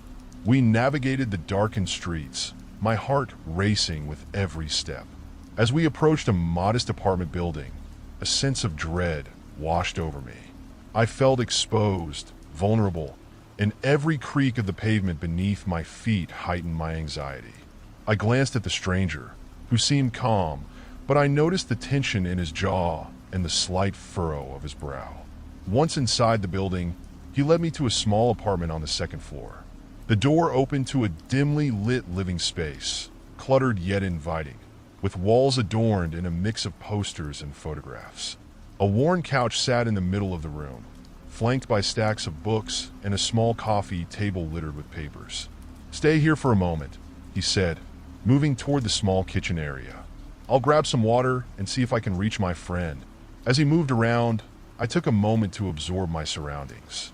The walls whispered stories of someone who had lived a life filled with adventure and chaos. I could sense the energy, the urgency of those who sought refuge from the shadows that loomed outside. I sank onto the couch, my fingers trembling slightly as I recalled the chilling message I had just received. "I see you." Those words echoed in my mind, sending shivers down my spine. Who was watching me? What did they want? And why was I entangled in this dangerous game? The stranger returned with a glass of water, handing it to me. "Drink this. You need to stay calm." I took a sip, grateful for the coolness against my lips. "What's your name?" I finally asked, realizing I had been so caught up in the whirlwind of events that I hadn't learned anything personal about him.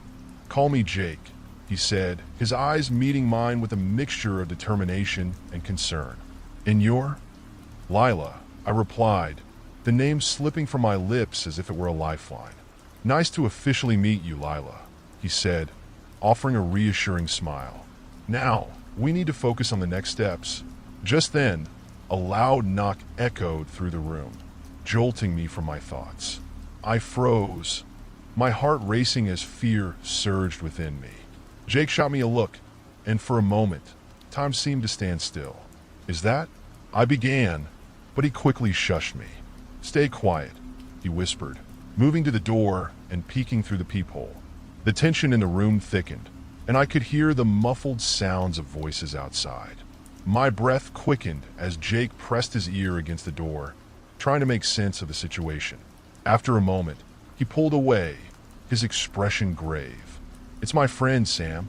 He's safe, but we need to be careful. We can't let anyone know we're here." He opened the door slightly, peeking out before ushering Sam inside. The man who entered was tall, with tousled hair and an easy smile that contrasted sharply with the seriousness of the situation. "Jake, what's going on?" Sam asked, his voice a low rumble as he stepped into the apartment, shutting the door behind him. "You look like you've seen a ghost." "This is Lila," Jake introduced me, gesturing toward the couch. "She's in danger. We need your help." Sam's expression shifted as he took a seat across from me, his demeanor turning serious. "What kind of danger?" I recounted the events of the past few days, starting with the flowers left on my doorstep, the stranger following me, and culminating with the chilling message I had received just minutes before. With each word, I felt a weight lifting, as if finally sharing my burden might lessen its grip on me. As I spoke, I watched Sam's reaction closely. He listened intently, nodding along as he absorbed every detail. When I finished, he leaned back, running a hand through his hair, deep in thought. "This is bad," Sam said finally, his voice low. "If someone is watching you, we need to figure out who they are and why they're doing this." Jake nodded, his jaw tightening. "And we need to do it quickly. They're not just stalking her for fun. They have a purpose. Have you seen this person?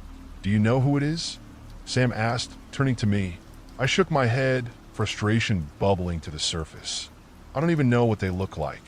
I just feel them, watching, waiting." Sam glanced at Jake, then back at me. "We might be able to get some help. There's a contact I know, a private investigator who specializes in this kind of thing. They can dig into your past, see if there are any connections." I felt a flicker of hope at the suggestion. "Do you think they could really help?" "Definitely," Jake replied. "But we need to be cautious. We can't just throw your information around willy-nilly."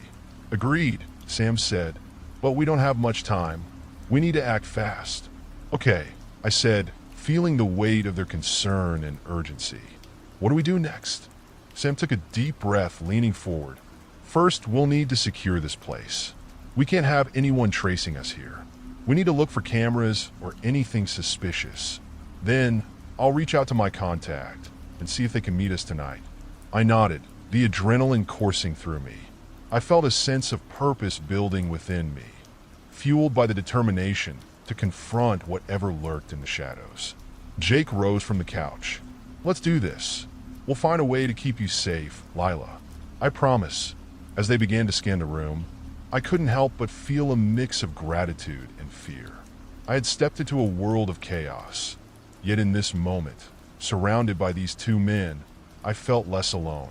Together, we would face the darkness, unravel the threads of the past, and hopefully bring to light the truth that had been hidden for far too long. The atmosphere in the small apartment grew tense as Jake and Sam meticulously searched every corner. I sat on the couch, my heart pounding in my chest, acutely aware of the gravity of the situation. I felt like a character in a thriller novel, caught in a web of intrigue and danger. I couldn't shake the feeling that eyes were still on me, that the shadow of the person stalking me loomed just outside. "Check the curtains," Sam instructed, and Jake nodded, moving swiftly to inspect the fabric. I couldn't help but feel a twinge of embarrassment as I recalled how I had overlooked the possibility of surveillance in my own home. My mind raced with all the times I had felt uneasy, the moments of paranoia I brushed off as paranoia. "Nothing here," Jake called, moving to the window and peering out. "Let's check under the couch," Sam suggested, bending down to look beneath the cushions. As he rummaged, I glanced around the room, feeling a desperate need to understand this stranger who had entered my life. I couldn't help but wonder what brought them to this moment, what secrets they carried. "Got it," Sam exclaimed, pulling out a small black device. "It's a listening device. They've been monitoring you." My stomach dropped as he placed the device on the table, its presence a stark reminder that my life had been invaded. "How did you find this?" I asked, my voice trembling. "It was tucked away in the corner, right where someone could easily hide it," Sam explained, his eyes narrowing in thought. "They must have been here recently." Jake straightened up from the window, his expression darkening. "We need to get rid of this before we do anything else." "Agreed," Sam said, reaching for his phone. "I'll call the police. They need to be aware of this." "No," I blurted out, panic rising in my throat. "What if they are involved?" Both men turned to me, confusion etched on their faces. "What do you mean?" Jake asked. I hesitated, weighing my words. What if the police are part of this? What if they're in on it? I can't trust anyone. I don't even know who I can trust anymore. Jake placed a hand on my shoulder, grounding me. "Lila, I understand you're scared, but we need to get the authorities involved. They can help us investigate this further." "But what if they're the ones watching me?"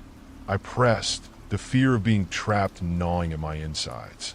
"What if this is all part of a larger scheme?" Sam sighed, running a hand through his hair in frustration. "We can't make assumptions without any evidence, but we need to act quickly."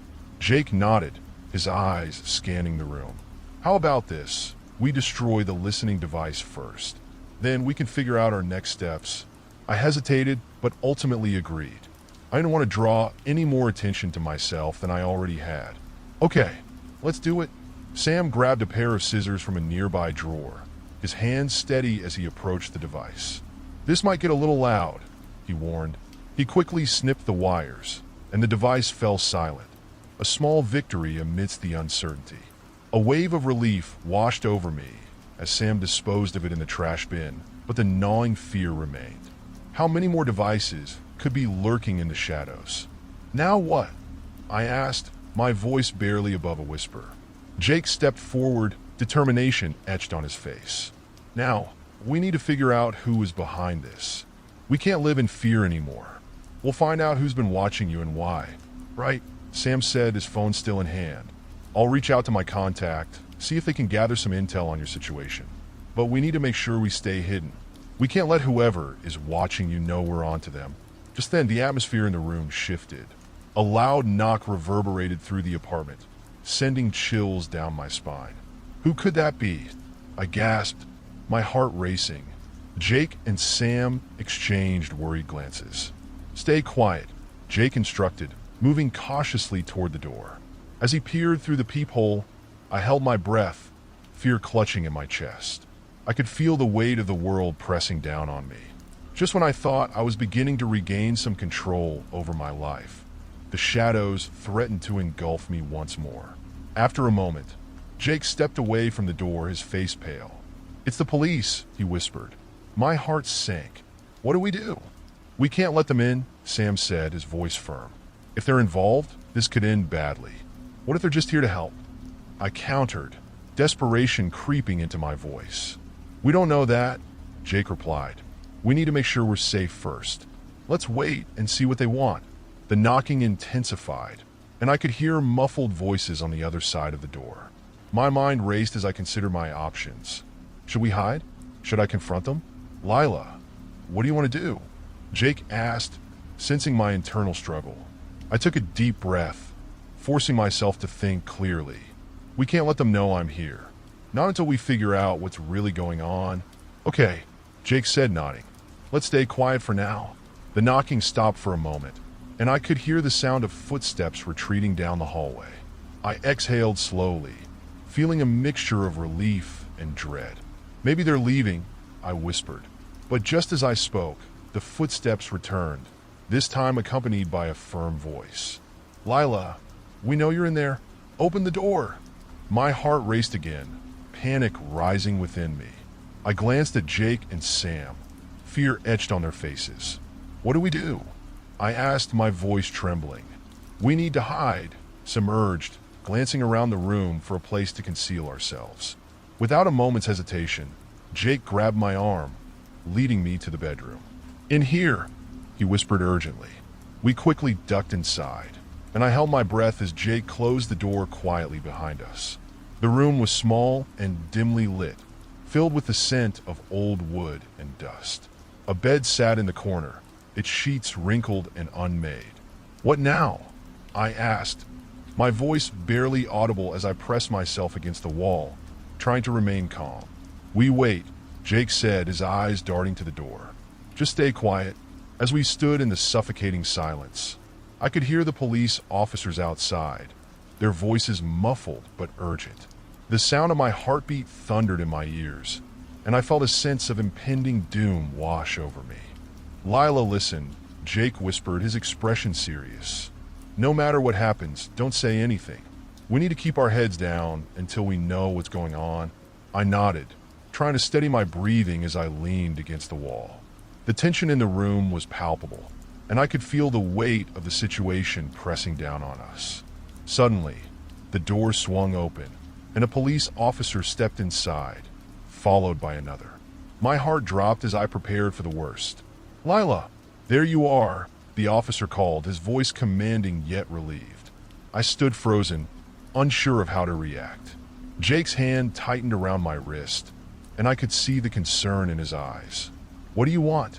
I managed to say, my voice shaky. The officer stepped closer, his expression softening. We just want to make sure you're safe. We received reports of a disturbance in the area, and we thought you might be in danger. Jake stepped forward, his demeanor protective. She's fine. We don't need your help. The second officer crossed his arms, watching us carefully. We're just doing our job. If you feel threatened, it's our duty to ensure your safety. Just let us know what's going on. I looked between the officers and Jake, my mind racing. Did I trust them? Could I reveal everything? I don't know who to trust, I stammered, my heart racing. I've been followed. Someone's been watching me. I don't know why. The first officer nodded, his gaze serious. That's exactly why we're here. We want to help you, but you need to be honest with us. Can you tell us more about this person? Jake shot me a warning look, and I hesitated, feeling the weight of the decision before me. I had to choose carefully. I don't know much, I said, my voice trembling. But someone left flowers on my doorstep, and then there was a message. I received a message that said, I see you. The officers exchanged glances, and I could see their expressions shift. Have you seen this person? The second officer asked, his voice firm. No, I admitted, my fear bubbling to the surface. But I feel them. I know someone is watching me. Lila, Jake said, stepping closer to me. You don't have to do this alone. We can figure this out together. Just trust us. I looked into his eyes, searching for reassurance. I felt a surge of strength building within me. Okay, I said finally, my voice steadying. I'll tell you everything. The weight of my confession hung in the air like a thick fog. I took a deep breath, glancing between Jake and the two police officers, hoping for understanding, but fearing judgment. I felt exposed, as if every hidden part of me was laid bare. Okay, I began, my voice trembling slightly. It started about a month ago. I noticed someone watching me while I was out running errands or walking the dog. At first, I thought it was just my imagination, You know how sometimes you feel like you're being watched, but it's just a trick of the mind? The first officer nodded, his expression serious but patient. Go on. Then I found flowers on my doorstep. At first, I thought they were from a secret admirer or maybe a friend playing a prank. But it became too frequent, every night, without fail. Each bouquet was different, but they all had a strange, almost ominous quality. I mean, how could someone know to leave them there every night without being seen? The second officer leaned closer, his eyes narrowing. Did you ever see anyone leaving them? No, I admitted, shaking my head. But then I started to find notes hidden among the petals. The first one just said, I see you. I thought it was creepy, but it didn't hit me just how serious it was until the last note. What did the last note say? Jake asked, concern etched on his face. I swallowed hard, recalling the chilling words that had sent a shiver down my spine. It said, I know your secrets. The officers exchanged glances, their expressions grave. Did you report any of this before? The first officer asked gently. I shook my head, shame washing over me. No, I thought I could handle it. I thought maybe it was just some harmless prank. But it wasn't until the breathing started that I realized how serious it was. The breathing? Sam interjected, looking alarmed. What do you mean? I heard it coming from my attic, I said, the memory flooding back with vivid clarity. It was late one night, and I was lying in bed when I heard this rhythmic sound, like someone was up there just breathing. I thought I was losing my mind. I thought it was the wind at first, but it kept getting louder. I finally went to check it out, but when I climbed the ladder, there was nothing there. Nothing, the second officer asked, clearly skeptical. I shook my head again, feeling the lump in my throat grow. Nothing but a thick layer of dust and old boxes. But the sounds continued, almost as if they were taunting me. I even thought about calling my landlord, but then I didn't want to sound crazy. We need to search your attic, the first officer said decisively. If there's someone hiding up there, we need to find them. What? No, I exclaimed, panic rising in my chest. I can't go back up there. What if they're still there? Lila, it's the only way to know for sure, Jake urged, his grip on my arm reassuring. If we don't check, you'll always wonder. I can't do it, I whispered, my voice cracking under the pressure. What if they find me? What if it's a trap? The officers exchanged a look, clearly weighing the situation. We'll go with you, the second officer said, his tone calming. We'll make sure you're safe. I glanced at Jake, who nodded firmly. We can do this together, Lila. You're not alone. Taking a deep breath, I finally relented. Okay, but promise me you'll be careful. Always, the first officer assured me. With hesitant steps, I led them to the attic door, my heart racing. I could feel the heaviness in the air, a combination of dread and anticipation. What if there really was someone up there? What would they do if we confronted them? The first officer stepped forward, gently nudging the door open.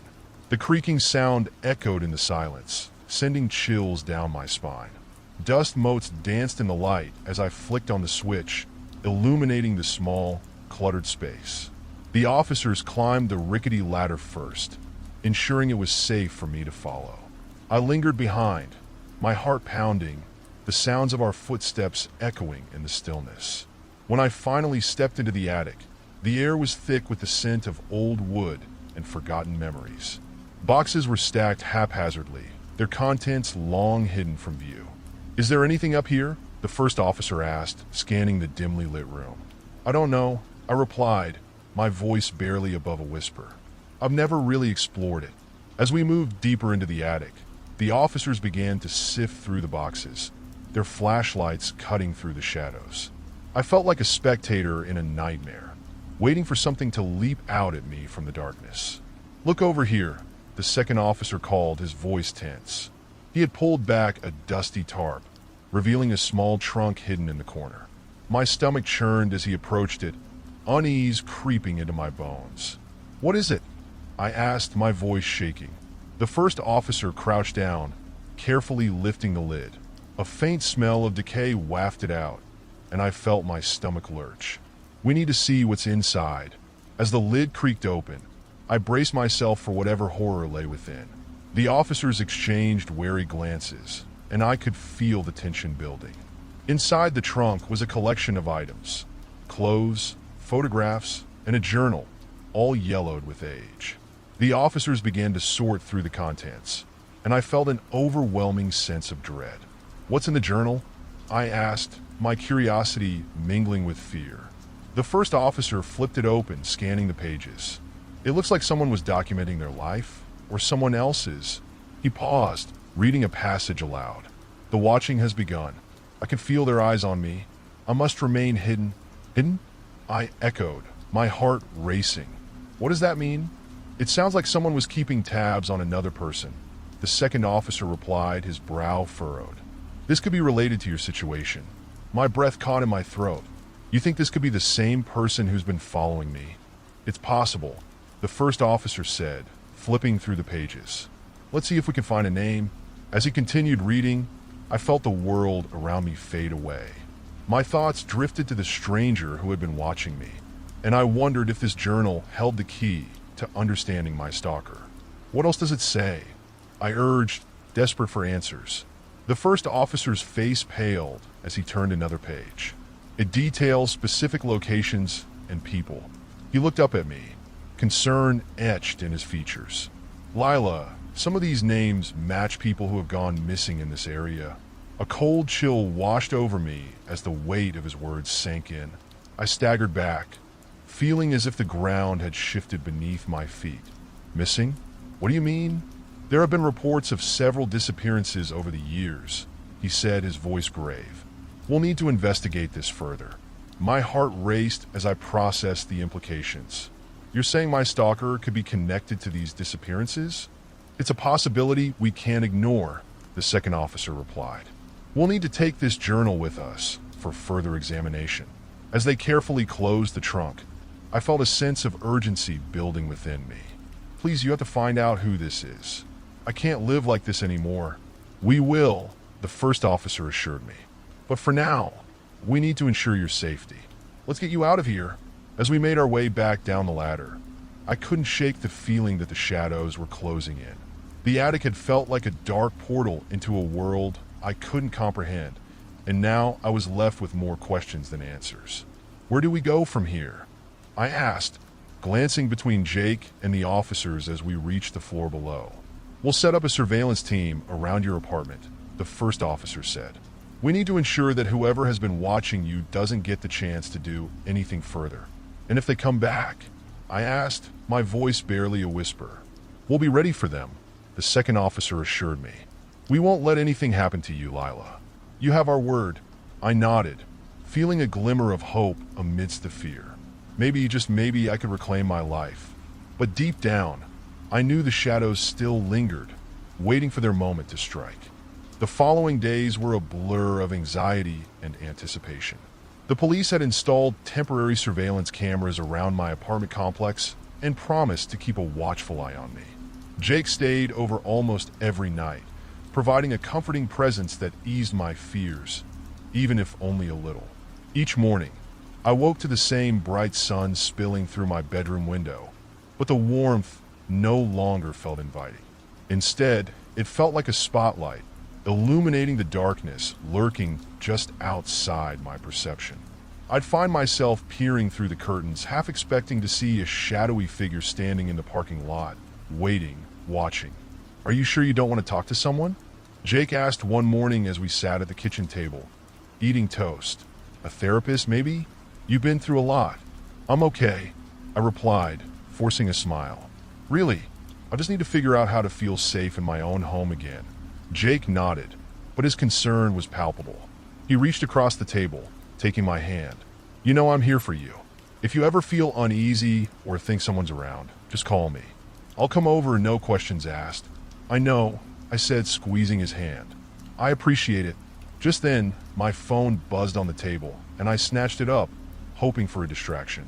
It was a text from the police department. My heart raced as I opened it, hoping for an update. "Lila, we need you to come down to the station. We have something important to discuss." My stomach dropped. I glanced at Jake, who raised an eyebrow, clearly sensing my unease. "What is it?" "They want me to go to the station. They said it's important," I said, my voice shaky. "Do you want me to come with you?" he asked, concern written all over his face. I thought for a moment. No, I think I should go alone. I need to know what's going on. Okay, but call me if you need anything, he said, getting up from the table. Promise? I promise, I said, though I felt the knot of anxiety tighten in my stomach. As I made my way to the police station, each passing car felt like a potential threat. I couldn't shake the feeling that someone was following me, watching me from the shadows. I forced myself to breathe deeply, trying to calm the chaos in my mind. Upon arriving at the station, I was greeted by Officer Miller, the first officer who had been involved in my case. His expression was serious, and my heart raced as he led me to a small conference room. Thank you for coming in, Lila, he said, closing the door behind us. I'm afraid we have some troubling news. I swallowed hard, feeling my throat constrict. What is it? He took a seat across from me, his expression grave. We've been reviewing the journal we found in your attic, and it appears that the individual who documented their life had been keeping track of people who went missing in this area, including several young women. The last entry was dated a week before you began receiving the flowers and notes. My stomach churned. What do you mean?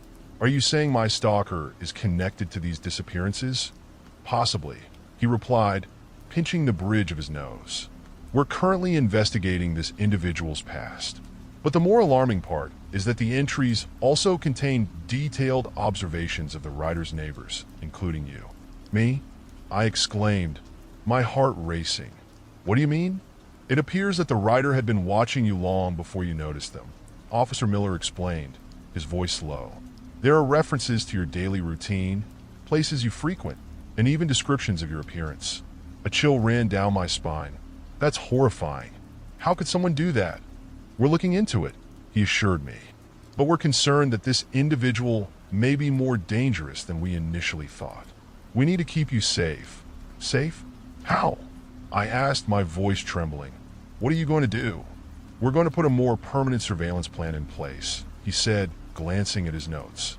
We want you to stay at a safe house until we can determine who this person is and how they're connected to these disappearances. My heart sank. A safe house?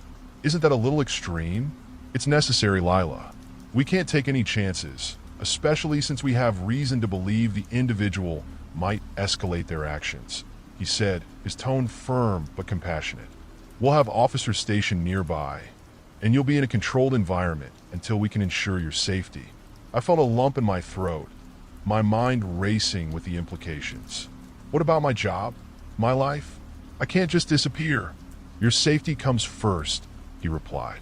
We'll make sure you have everything you need during your time in the safe house. We'll also keep you updated on the investigation. As I sat there, a million thoughts raced through my mind. I felt cornered, trapped between the fear of the unknown and the desire to reclaim my life. I thought of Jake, of how he would react to the news. Okay, I said, my voice steadier than I felt. I'll do it. I'll go to the safe house. Officer Miller nodded, relief flashing across his face. We'll arrange for transportation. You'll be safe, Lila, I promise. As I left the station, I felt the weight of the world pressing down on me. My life had taken a turn I never could have anticipated, and I was terrified of what lay ahead. But I knew one thing for sure. I couldn't let fear dictate my life any longer. I needed to confront the darkness head-on, no matter how daunting it seemed. The drive to the safe house was a blur, a cacophony of thoughts swirling through my mind.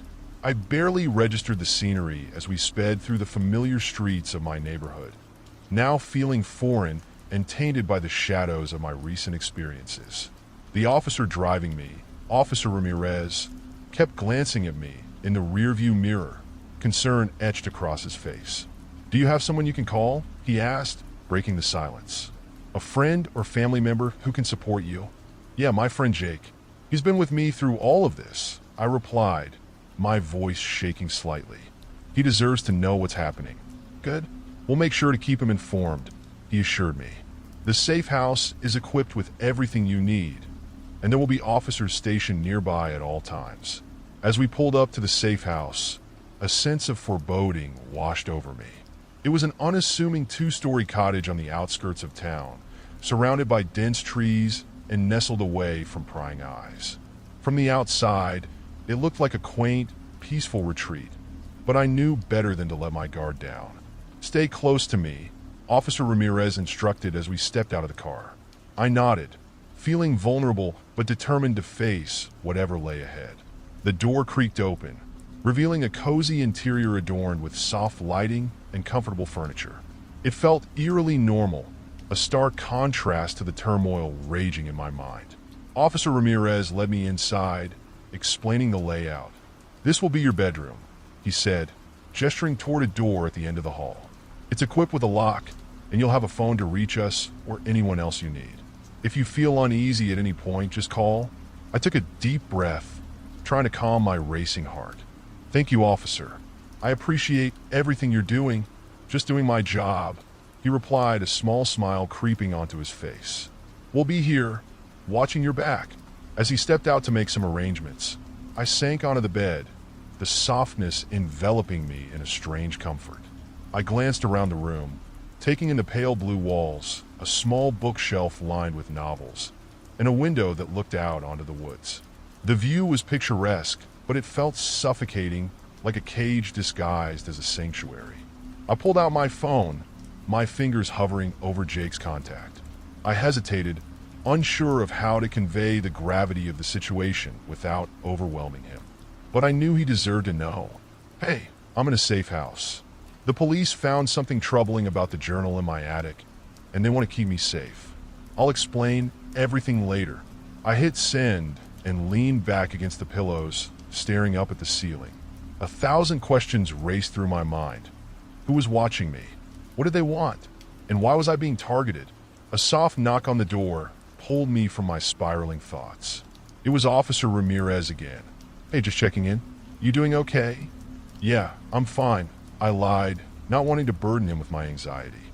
"Just trying to process everything. I understand. Take your time.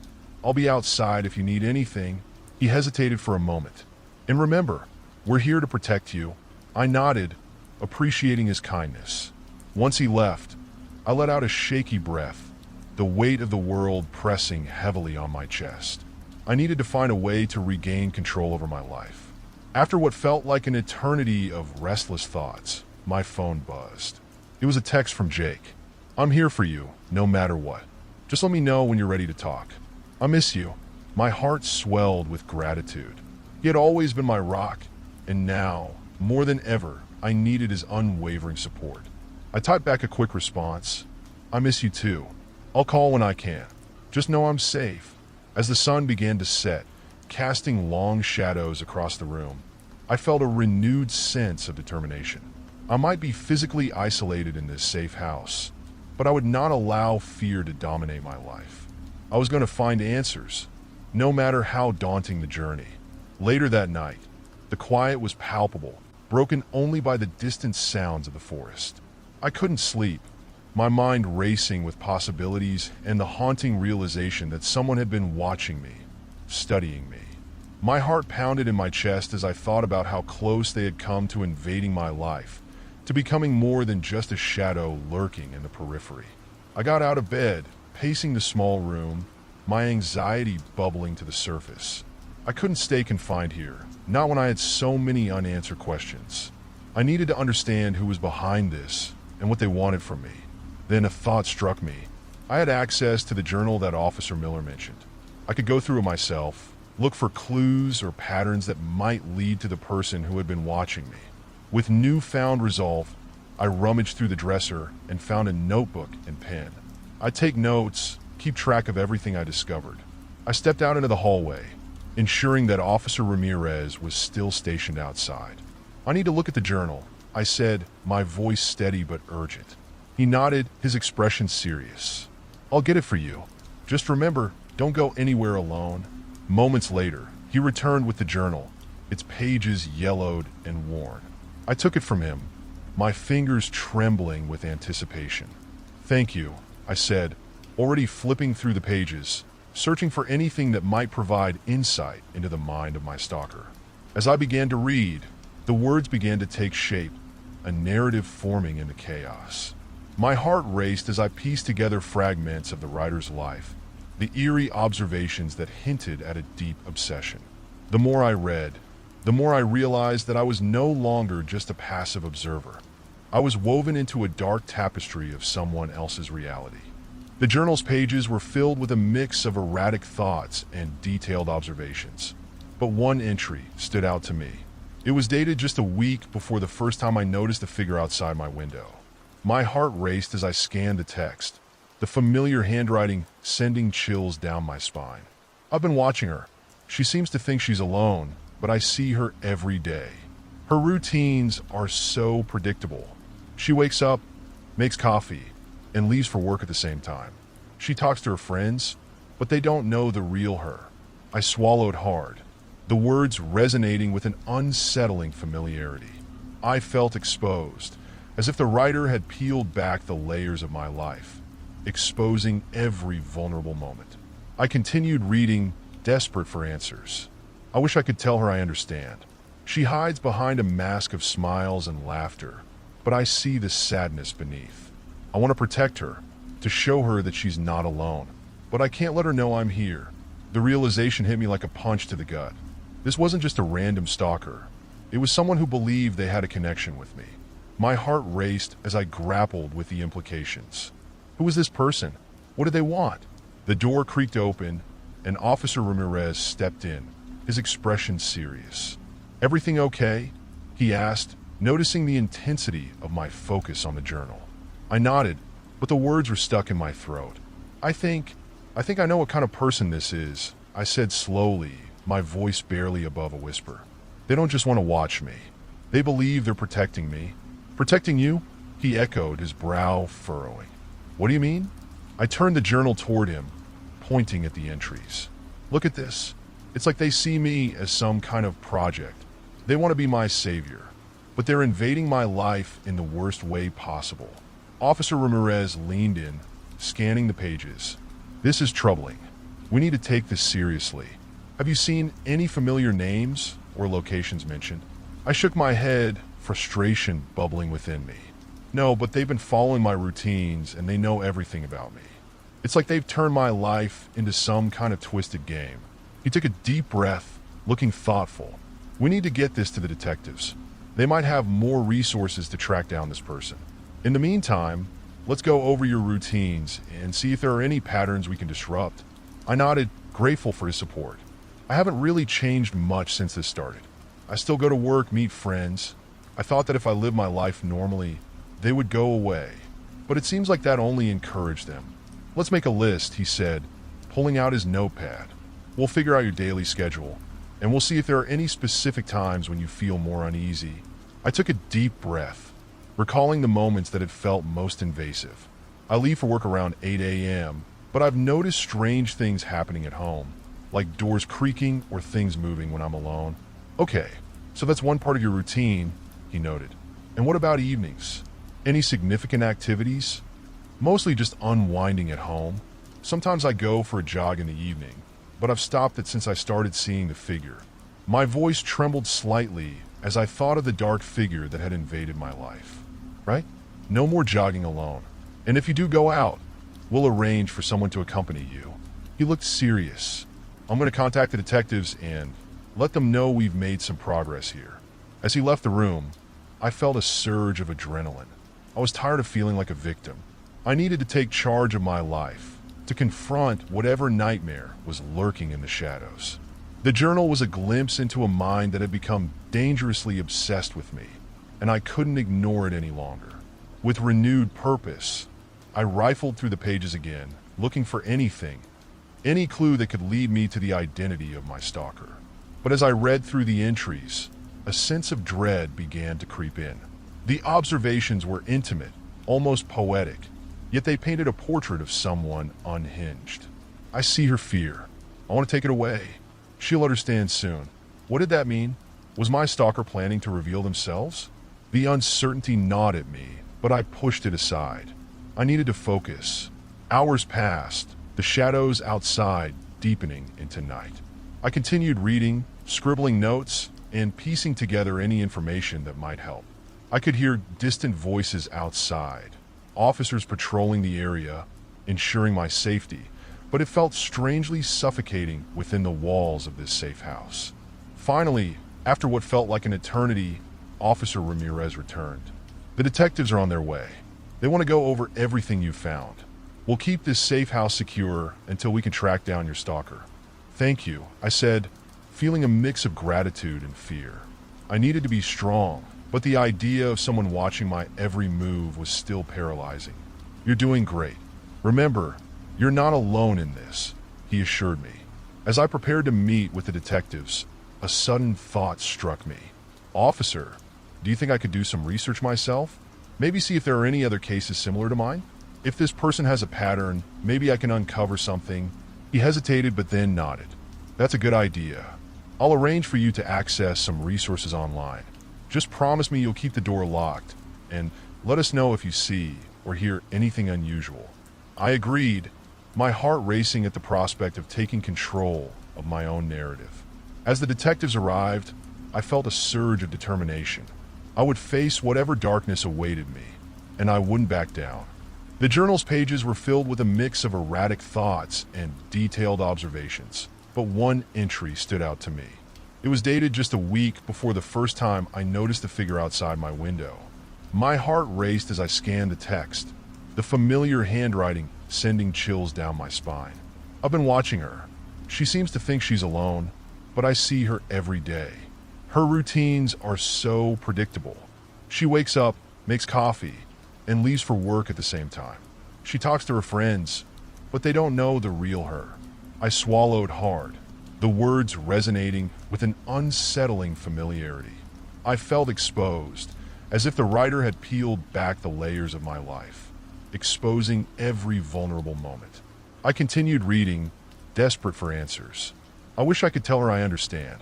She hides behind a mask of smiles and laughter, but I see the sadness beneath. I want to protect her, to show her that she's not alone, but I can't let her know I'm here.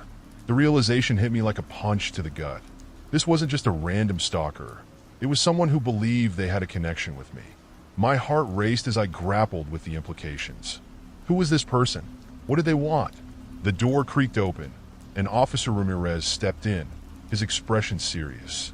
"Everything okay?" he asked, noticing the intensity of my focus on the journal. I nodded, but the words were stuck in my throat. I think I know what kind of person this is, I said slowly, my voice barely above a whisper. They don't just want to watch me. They believe they're protecting me. Protecting you? He echoed, his brow furrowing. What do you mean? I turned the journal toward him, pointing at the entries. Look at this. It's like they see me as some kind of project. They want to be my savior, but they're invading my life in the worst way possible. Officer Ramirez leaned in, scanning the pages. This is troubling. We need to take this seriously. Have you seen any familiar names or locations mentioned? I shook my head, frustration bubbling within me. No, but they've been following my routines, and they know everything about me. It's like they've turned my life into some kind of twisted game. He took a deep breath, looking thoughtful. We need to get this to the detectives. They might have more resources to track down this person. In the meantime, let's go over your routines and see if there are any patterns we can disrupt. I nodded, grateful for his support. I haven't really changed much since this started. I still go to work, meet friends. I thought that if I lived my life normally, they would go away. But it seems like that only encouraged them. Let's make a list, he said, pulling out his notepad. We'll figure out your daily schedule, and we'll see if there are any specific times when you feel more uneasy. I took a deep breath, recalling the moments that had felt most invasive. I leave for work around 8 a.m., but I've noticed strange things happening at home, like doors creaking or things moving when I'm alone. Okay, so that's one part of your routine, he noted. And what about evenings? Any significant activities? Mostly just unwinding at home. Sometimes I go for a jog in the evening, but I've stopped it since I started seeing the figure.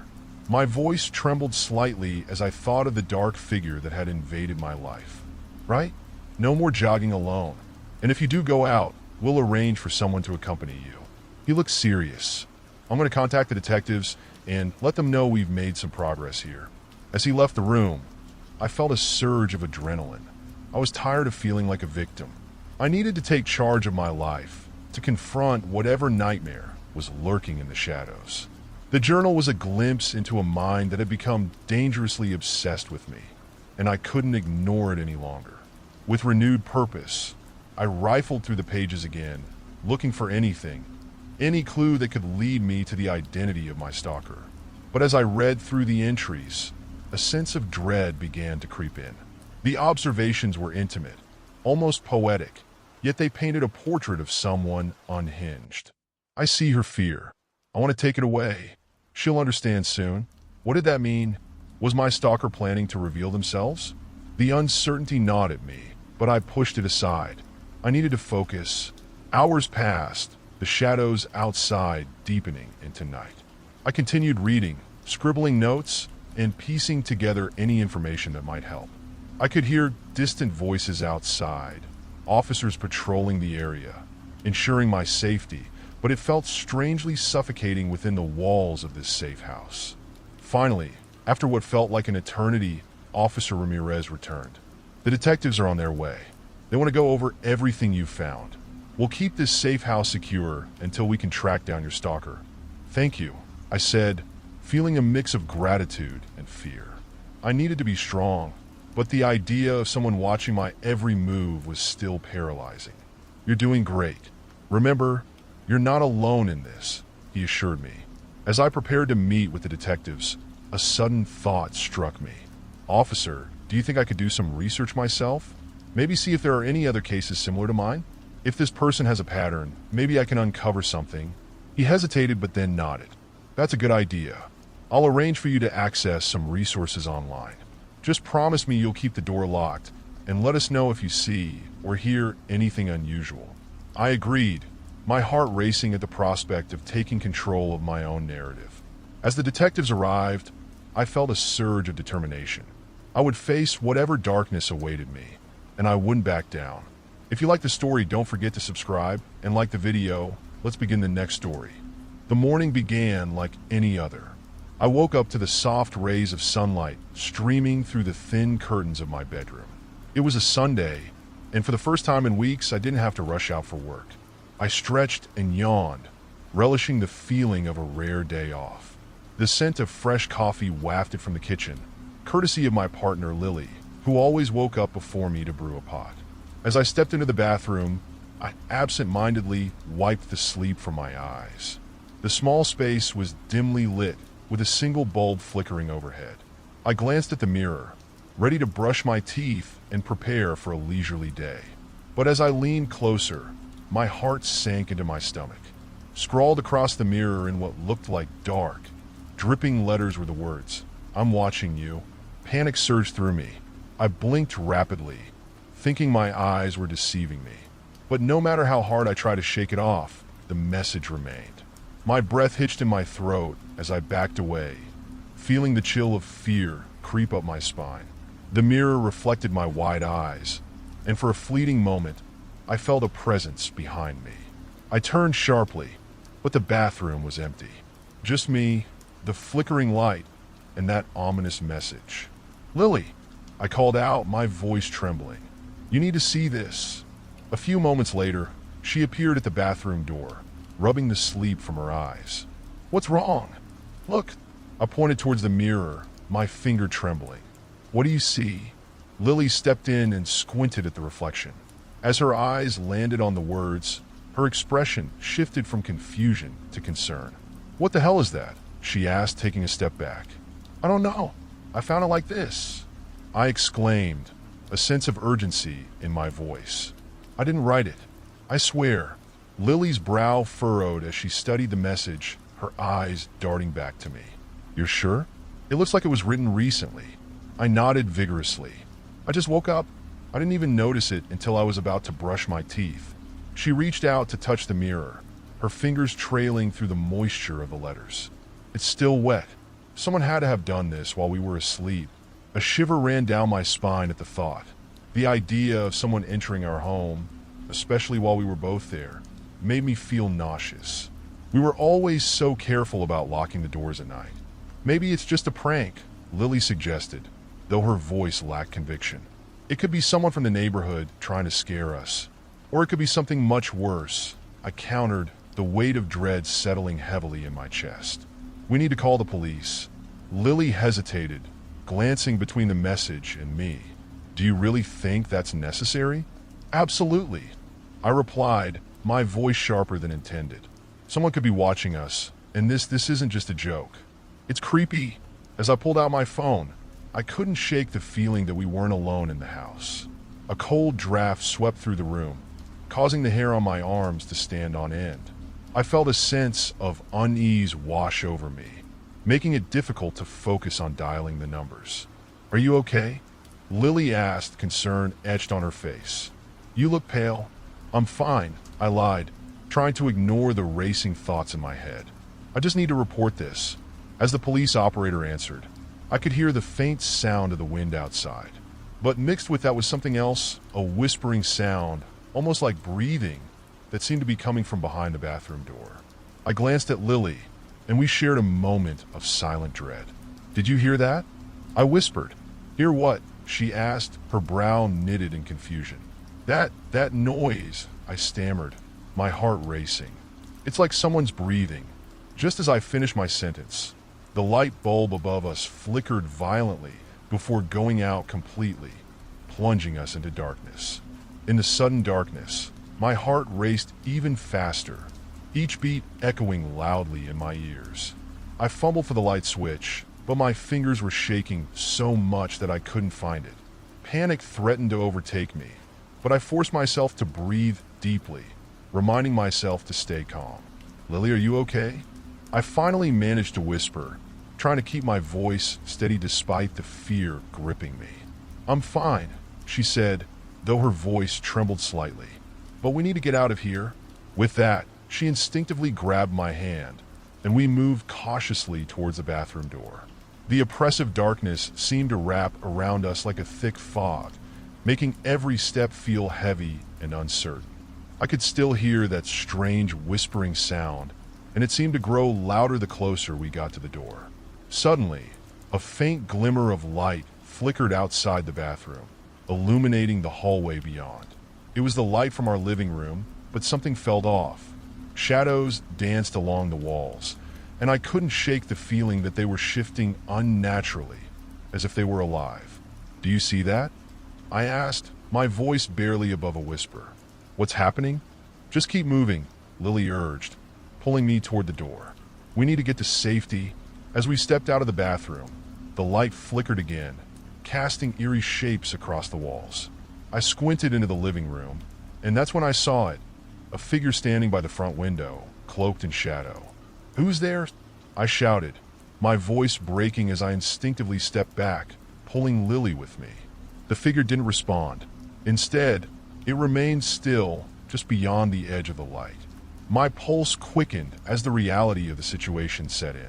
Someone was in our home, and they weren't showing any signs of leaving. Call the police, I hissed to Lily, my heart pounding in my chest. Now! She fumbled for her phone in her pocket, her fingers shaking with fear. Just as she began to dial, the figure slowly turned toward us, revealing a face obscured by darkness. The low whispering intensified, filling the air with an eerie sound that sent chills down my spine. Run! I screamed, adrenaline surging through my veins. We bolted back into the bathroom, slamming the door behind us. My hands trembled as I pushed my back against it, feeling the coolness of the wood pressing against my skin. What do we do? Lily gasped, her eyes wide with terror. Wait, I said, trying to catch my breath. We can't just sit here. The whispering seemed to shift, becoming clearer, but more unsettling. It was as if someone was trying to communicate through the very walls of our home. I pressed my ear against the door, trying to discern the words. Get out, it whispered, a raspy voice that echoed in the silence. You don't belong here. I recoiled, shaking my head in disbelief. What does that mean? Before I could respond, I heard a loud crash from the living room, as if something heavy had fallen. My heart leaped into my throat, and I turned to Lily, whose face was pale and terrified. I think we need to leave, she said, her voice barely a whisper. I nodded, realizing she was right. There was no time to waste. I pushed away from the door, grabbing her hand. On three, we're going to run for the back door. Do you understand? Yeah, she said, her voice shaking. Just tell me when. 1, 2, 3, I shouted, flinging open the bathroom door and sprinting into the dark hallway. We dashed toward the kitchen, my heart racing as I kept my eyes trained on the shadows. The light from the living room flickered again, and in that moment, I caught another glimpse of the figure. It was closer now, its features indistinguishable, but its presence menacing. Go, go, go! I urged Lily, my instincts kicking in as I felt the overwhelming urge to escape. We reached the back door, but to our horror, it was locked. No, no, no, no! I pounded on the door, fumbling for the key. Hurry! Lily cried, glancing back toward the living room. It's coming! Just then, the lights flickered once more, and in that brief illumination, I saw the figure's face, pale, twisted, with hollow eyes staring directly at us. A chill washed over me as dread consumed every thought. I found it, I gasped, yanking the door open and shoving it wide, the cool night air rushing in as we stumbled outside. Without looking back, we bolted into the yard, the darkness swallowing us whole. The whispering faded behind us, but the memory of that face lingered in my mind, a haunting reminder that whatever was inside our home was far from normal. The cool night air hit us like a wave as we stumbled into the yard, and I felt the weight of the darkness pressing in around us. We ran through the grass, the soft blades brushing against our legs, and I glanced over my shoulder, half expecting to see the figure trailing behind us. But the shadows remained still, enveloping the house like a shroud, and the only sound was the pounding of our footsteps on the ground. Where do we go? Lily gasped, her breath coming in quick, shallow bursts. We can't stay out here. I scanned our surroundings, my mind racing. The street was empty, lined with houses that loomed like silent sentinels. There was no one around, no lights flickering in the windows to indicate life. The neighbor's house, I shouted, pointing toward the Johnsons' home. They might be awake. We can get help there. Without waiting for a response, I sprinted toward the gate that separated our yard from theirs. As I pushed it open, the creaking sound echoed through the night, a jarring reminder of how quiet everything else was. I dashed across their lawn, praying they were still awake and willing to help. Just as we reached their front porch, a light flickered on inside, and I felt a surge of hope. I pounded on the door, my fists connecting with the wood as panic set in again. Please, someone help us. I could hear footsteps approaching, and my heart raced with anticipation. A moment later, the door swung open, revealing Mrs. Johnson, her hair in disarray and eyes wide with concern. What's going on? She asked, her voice laced with sleep. There's someone in our house, I exclaimed, my words tumbling out in a rush. We need to call the police. Mrs. Johnson's expression shifted from confusion to alarm. Come in, come in. She ushered us inside, shutting the door firmly behind her. We stood in their living room, panting heavily, the warmth of the space contrasting sharply with the cold terror we had just escaped. I could feel the adrenaline still coursing through my veins, and I struggled to catch my breath as I explained everything that had happened. Calm down, sweetie, Mrs. Johnson said, her tone soothing as she reached for her phone. I'll call the police right now. As she dialed, Lily and I exchanged worried glances. What if it follows us? She whispered, her voice trembling. We'll be safe here, I reassured her, though uncertainty gnawed at my insides. They'll get there in no time. Mrs. Johnson finished her call, and I could see the worry etched on her face. They're on their way. But are you sure you saw someone? It might just be a misunderstanding. No, I insisted, recalling the figure's pale face, its hollow eyes staring into my soul. We saw it. I swear it was real. Just then, a loud thud echoed from the direction of our house. My heart dropped as the sound resonated through the air, a chilling reminder that whatever was in our home was still there, lurking in the shadows. Mrs. Johnson's eyes widened. What was that? I don't know, I whispered, a sense of dread washing over me. But it's not safe. Before I could react, Lily darted toward the window, peering out through the curtains. Oh my God, she gasped, her face draining of color. "It's there!" "What? What do you see?" I rushed over, my heart pounding. Outside, standing at the edge of our yard, was the figure again. It stood still, bathed in the dim light of the street lamp. But it was closer this time, the features of its face now unmistakable. It was a woman, her hair hanging in tangled strands, eyes dark and hollow, her lips curled into an unsettling grin that sent chills racing down my spine. "Who is she?" I breathed, unable to tear my gaze away from the horror before me. "I don't know," Lily whispered, backing away from the window. "But we need to get away from here." Just then, the doorbell rang, shattering the tension in the room. Mrs. Johnson rushed to answer it, and I felt a mix of relief and anxiety as I watched her open the door to reveal two police officers standing on the porch. "Thank goodness," I muttered under my breath, but as I turned back to the window, my heart sank. The figure was gone. "Can you describe what happened?" one of the officers asked, taking a step inside, his eyes scanning the room. "We saw a woman," I started, my voice shaky. "She was in our house, and she was watching us." "Where did she go?" the other officer pressed, his expression stern. "I don't know," I said, panic rising in my chest. "She was just outside a second ago." Mrs. Johnson turned to me, her face pale. "Do you think she's still here?" "Maybe she's hiding," Lily said, her voice barely a whisper. "Stay here," the officer instructed, motioning to his partner. They moved toward the door, their flashlights cutting through the darkness as they stepped outside. "Wait!" I called after them, but they were already heading toward our yard, the beam of their flashlights illuminating the path. I followed closely behind, Lily right beside me, my heart racing with dread. "Do you see anything?" one of the officers called out, scanning the area. We all stood frozen, our breath shallow, listening intently for any sign of the figure. The night felt heavy with anticipation, and I could sense a chill creeping into the air. Just when I thought we were safe, a rustling sound came from the bushes nearby, followed by a low, mocking laugh that sent a shiver down my spine. The laugh echoed in the stillness of the night, wrapping around us like a sinister fog. My heart raced, pounding against my rib cage as I exchanged panicked glances with Lily and Mrs. Johnson. The officers turned sharply toward the noise, their flashlights swinging wildly as they attempted to pinpoint its source. "Show yourself," one of the officers shouted, his voice authoritative but wavering slightly under the weight of uncertainty. The bushes trembled again, and I felt a knot of fear twist in my stomach. "Maybe it's just an animal," I whispered, trying to convince myself, though deep down I knew that laughter. It was not the sound of a mere animal.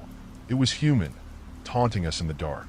"Stay back," the officer warned us, stepping forward with his flashlight raised, illuminating the shadows that danced across the yard. The other officer moved to the side, circling around to flank whatever menace lurked in the bushes.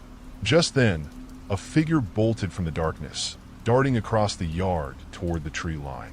It was a blur of motion, quick and erratic, but I recognized the hair and silhouette instantly. My stomach dropped as I realized it was the same woman we had seen in our home. "She's getting away!" I screamed, panic surging through me as I pushed past the officers, instinctively wanting to chase after her. But one of them caught my arm, pulling me back firmly. "Wait! You can't go after her," he said, his eyes serious. "Stay here. We'll handle it." But I couldn't just stand there. "No! She's dangerous. She was watching us." I struggled against his grip, desperate to follow the figure that had invaded my life so completely. I glanced at Lily, whose face was pale with terror. She looked back at me, eyes wide, fear etched across her features. "Let me go. We can't let her get away," I insisted, yanking my arm free. The officer hesitated for a moment, caught off guard by my determination, and that hesitation was all I needed. I sprinted toward the tree line, the rough ground biting at my feet as I navigated the uneven terrain. The world around me blurred as adrenaline coursed through my veins, propelling me forward. I could hear the officers shouting behind me, but their voices faded into the background as I focused on the shadowy figure disappearing into the woods. "Stop!" I yelled, pushing through the underbrush. "You can't escape." The woman glanced back, her eyes gleaming like two dark orbs in the night, a twisted smile playing on her lips. For a moment, I thought I saw something glint in her hand. Was it a knife? The thought made my blood run cold, but I couldn't stop now. Not after everything she had put us through. I sprinted deeper into the woods, the darkness swallowing me whole. Branches clawed at my skin as I ducked and dodged, the air growing thicker with each passing moment. The only sounds were my heavy breathing and the rustle of leaves beneath my feet. "Where are you?" I shouted into the night, anger and fear mixing in my chest. "Show yourself." Ahead, I spotted a flash of movement. The figure darted between the trees, and I pushed myself harder, every ounce of fear fueling my determination. I had to catch her. I had to understand why she had invaded our lives so cruelly. But the woods were treacherous. The deeper I ran, the more disoriented I became. I could hear the distant calls of the officers behind me, their voices strained as they searched, but the further I went, the more isolated I felt. Suddenly, I stumbled over a root, crashing to the ground.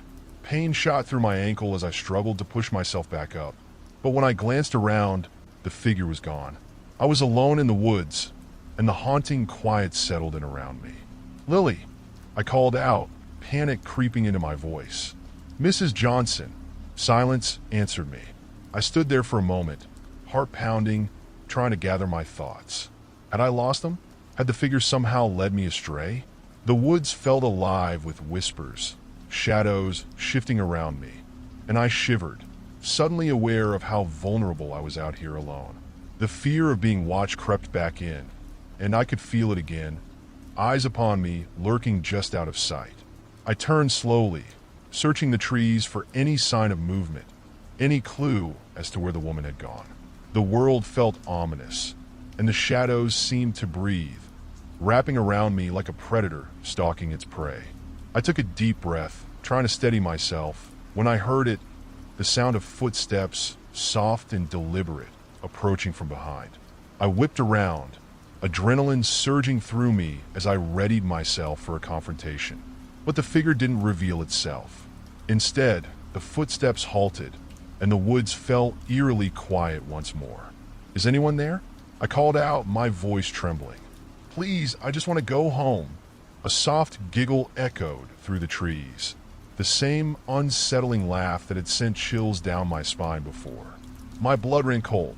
The figure was toying with me. "Come out," I shouted, frustration boiling over. "I'm not afraid of you." The laughter grew louder, swirling around me like a storm. "Not afraid? Oh, sweet girl," a voice teased, dripping with malice. "You should be." Before I could react, the woman stepped into view, her face illuminated by the faint moonlight. Her hair hung in tangled strands, and her eyes glinted with a madness that made my stomach churn. She held something in her hand, a small object that glimmered ominously. "What do you want from me?" I demanded, my voice wavering despite my bravado. "Want?" she echoed, tilting her head. "Oh, I don't want anything. I'm just here to play." "Play?" I echoed, my heart racing. "This isn't a game." "It is to me," she replied, taking a step closer. "You think you can just run away? This is where the fun begins." With that, she lunged toward me, and instinct took over. I turned and ran, the adrenaline pushing me faster than I thought possible. The trees blurred around me, branches snagging at my clothes as I tore through the underbrush, desperate to escape the nightmare chasing me. The sound of her laughter chased me, taunting and echoing, and I could feel my heart racing as I fled through the darkness. The path I had taken felt unfamiliar now, the woods transforming into a maze of shadows. Panic surged as I heard her footsteps closing in behind me. "Help!" I screamed, desperation spilling from my lips. But the only response was the rustling of leaves and the sinister laugh that followed. Just when I thought I couldn't run any longer, I spotted a faint light through the trees. It flickered like a beacon, guiding me towards safety. Without thinking, I surged toward it, crashing through the final line of trees and emerging onto the backyard of our home. The officers were still there, their flashlights cutting through the darkness as they shouted my name. Relief flooded over me, but as I glanced back toward the woods, I saw her figure standing at the edge, watching me with that same eerie grin. "Help!" I screamed again, waving my arms frantically. The officers turned, their expressions shifting to one of alarm. They charged toward me, but the figure melted back into the shadows, vanishing into the night. "What happened?" one of the officers demanded, eyes wide with concern. "She was right there. The woman," I panted, my breath coming in ragged gasps. "She was chasing me. We need to get you inside," the other officer said firmly, leading me away from the woods. "You're safe now." But as I walked back toward the house, I couldn't shake the feeling of her eyes on me. The door slammed shut behind me, sealing off the encroaching darkness. I leaned against it, my heart still racing as the adrenaline began to wane. The officers quickly moved around, checking the windows and locking up tight, their professionalism contrasting sharply with the chaos swirling in my mind. "Are you hurt?" one officer asked, concern etched into his features. I shook my head, though the truth was that I felt more bruised inside than out. The fear had clawed at me, digging deep into my psyche, leaving me shaken and raw. Just scared," I managed to reply, my voice trembling slightly. Lily and Mrs. Johnson huddled nearby, their expressions a mixture of worry and disbelief. I could see the fear reflected in their eyes, echoing my own dread. The very air felt heavy with unspoken terror. "We couldn't find her," the second officer said, frustration clear in his voice. "She must have slipped away while we were searching the woods, but she was right there." I insisted, desperation creeping into my tone. "I saw her. She was watching me, waiting for the right moment to pounce." "Listen," the first officer said gently, stepping closer. "It's understandable to feel this way after what you've been through. Your mind is racing, and it's easy to misinterpret shadows and sounds in the dark." "No, I know what I saw," I shot back, feeling the frustration boiling over. "You don't understand. She was playing with me. This isn't just in my head." Lily stepped forward, her voice barely above a whisper. "I believe you. You're not imagining this, Sarah." We all felt her presence. The officer nodded, taking a deep breath. "Okay, let's focus on the immediate. We'll do a full sweep of the area again in the morning. For tonight, we need you all to stay inside. Keep the doors locked and avoid the windows. We'll patrol the neighborhood throughout the night." Mrs. Johnson clutched Lily's arm, fear mingling with confusion on her face.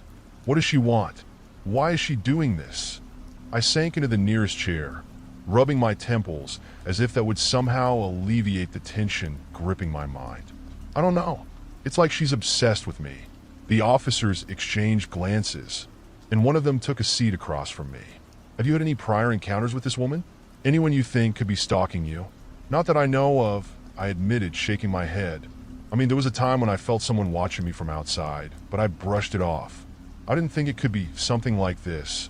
"We'll need to collect as much information as we can," the officer said. "If she shows up again, we need to know everything. Any distinctive features, clothing, or behavior. Anything that can help us track her down." Lily's eyes widened with realization. "What if she comes back tonight? What if she's waiting for us to let our guard down?" "Then we'll be ready," the officer replied, steeling himself. "You three stick together. Don't separate, and don't go outside until we give the all clear." The officers left, their footsteps echoing in the hallway. Once they were gone, a heavy silence fell over the room. I stared at the walls, feeling the weight of the atmosphere press down on me, each tick of the clock amplifying the tension. Lily broke the silence first. "We need to stay awake. If she comes back..." "Yeah, but how?" I replied, the exhaustion of the night creeping into my bones. "I feel like I could sleep for a week." Mrs. Johnson cleared her throat. "Maybe we should find something to distract ourselves? A movie or..." "No, I can't watch anything," I interrupted, my voice rising. "What if she's outside looking in? I can't focus on anything except the idea that she's watching us again." "Then we should talk," Lily suggested gently. Let's share everything we know. Maybe if we piece it together, we can make sense of why she's doing this. We huddled together in the living room, speaking in hushed tones as if the walls had ears. I shared the moments when I felt watched, from the vague sensations to the detailed accounts of that night. Lily recounted how she'd seen the woman lingering by the edge of our yard, her dark figure blending into the shadows.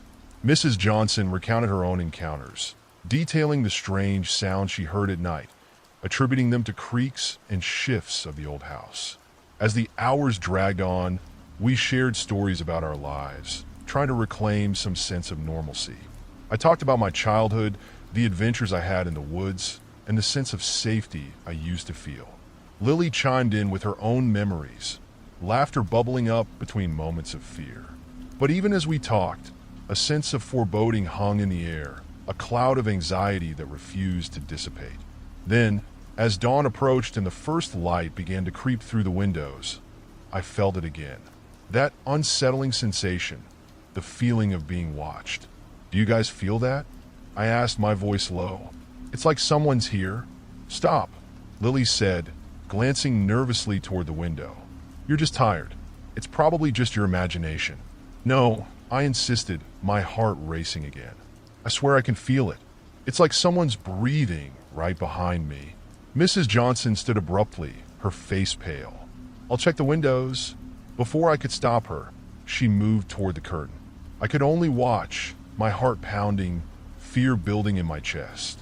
The moment she drew the curtain aside, the world outside burst into a riot of colors.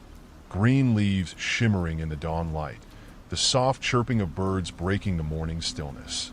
And then I saw it, a single flower lying on the doormat, perfectly placed, its petals glistening with dew. I froze, dread washing over me like a cold wave. No, not again. What is it? Lily asked, moving to my side, peering over at the flower. It's from her, I whispered, my voice shaking. She's still here. Just as I finished speaking, my phone buzzed on the table, startling us all. I grabbed it instinctively, and my heart dropped as I read the notification on the screen. You can't hide from me. The sender was unknown. I dropped the phone as if it were burning my hands, fear surging through me. We need to get out of here, I gasped, panic settling into the pit of my stomach. We can't stay another minute. But even as I spoke, I could feel her presence lurking in the corners of my mind, the reality of our situation sinking in.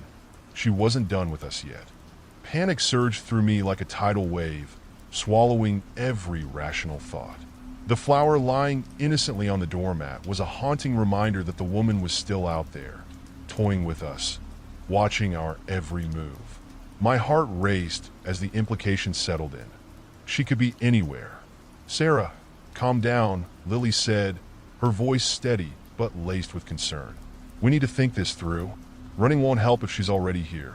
I shook my head, overwhelmed. But what if she's in the house? What if she's already watching us from somewhere? Mrs. Johnson stepped in, placing a hand on my shoulder. Listen, we can't panic. We need a plan. Let's lock all the doors and barricade ourselves in until help arrives. Her voice was a calming force, and I nodded, though my insides twisted with dread. We moved quickly, checking all the doors and windows. I couldn't shake the feeling that I was being watched, my skin prickling with unease. Okay, let's gather anything we might need, Mrs. Johnson said. We'll make a safe zone in the living room.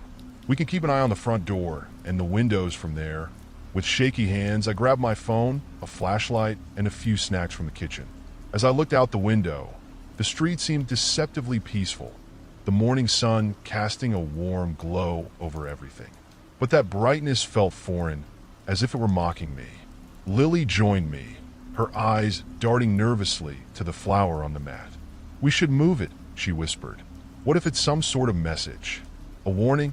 Just as I reached for the door handle, a loud thud echoed through the house, causing us all to jump. My heart raced, pounding in my chest. What was that? I whispered, my voice barely audible. Probably just the wind, Mrs. Johnson said, though her own voice betrayed her anxiety. Or maybe it's her, I replied, feeling the panic creep back in. Before we could react, the sound came again, this time louder and more deliberate. It was followed by the unmistakable creaking of the floorboards above us. "She's in the attic," I exclaimed, my breath hitching in my throat. "We need to call the police." "Let's get away from the windows first," Lily suggested urgently. "If she can see us, we're sitting ducks." We retreated to the back of the house, gathering in the kitchen. My mind raced with frantic thoughts. Why was she doing this? What did she want from me? And most importantly, how could I keep Lily and Mrs. Johnson safe? "Okay, let's stay quiet and figure this out," I said, my voice trembling but determined. "We need to think strategically. We can't let her know we're scared." Just as I finished speaking, my phone buzzed again. I picked it up, dread pooling in my stomach. "I can see you." I dropped the phone again, the message sending shivers down my spine. "She's watching us," I breathed, panic swelling within me. "Where is she?" Mrs. Johnson asked, her voice shaking. I glanced around the kitchen, searching for an escape route. The back door led out to the woods, a dark and twisted labyrinth I had once navigated with ease, but now it seemed more like a death trap. "We have to get out of here. The attic isn't safe, and we can't stay here any longer." "But what about help?" Lily asked, her eyes wide. "If we go out there, we'll be exposed. We can't wait for help to arrive." "She's already inside," I said firmly. "We need to find a way to outsmart her." Suddenly, the noise from above ceased, replaced by a heavy silence that felt almost suffocating. It was as if the house held its breath, waiting for the inevitable confrontation. I motioned for the others to follow me as I crept toward the back door, adrenaline pumping through my veins. We stepped outside, the cool morning air hitting me like a wave of relief mixed with fear. I glanced around, scanning the area for any signs of movement. The woods loomed behind the house, dark and foreboding. My heart raced as I thought of the secrets hidden among those trees. "Where do we go?" Lily asked, her voice barely above a whisper. "Let's head toward the neighbor's house," I suggested, pointing in the direction of the Miller's place. "If we can make it there, we can call the police from their house. They'll have a better chance of knowing what to do." With one last glance at our home, I led the way, keeping my footsteps light. We navigated through the yard, avoiding the flower that still sat innocently on the doormat, a taunting reminder of our peril. As we reached the edge of the property, I heard a sound behind us, soft, deliberate footsteps on the porch. "Go!" I hissed, urgency spilling from my lips. We darted toward the Miller's house, my heart pounding in sync with our hurried footsteps. The closer we got, the more frantic my mind raced. What if she followed us? What if she had already warned the Millers to stay away? As we approached the front door, I knocked urgently, the sound echoing in the quiet morning. Moments felt like hours as we waited, glancing back toward our house. The porch remained eerily still. Just when I thought I might burst from anxiety, Mr. Miller opened the door, confusion etched across his face. "What's going on?" he asked, concern flickering in his eyes. "Please let us in," I exclaimed, pushing past him before he could respond. "It's not safe at my house. There's someone after us."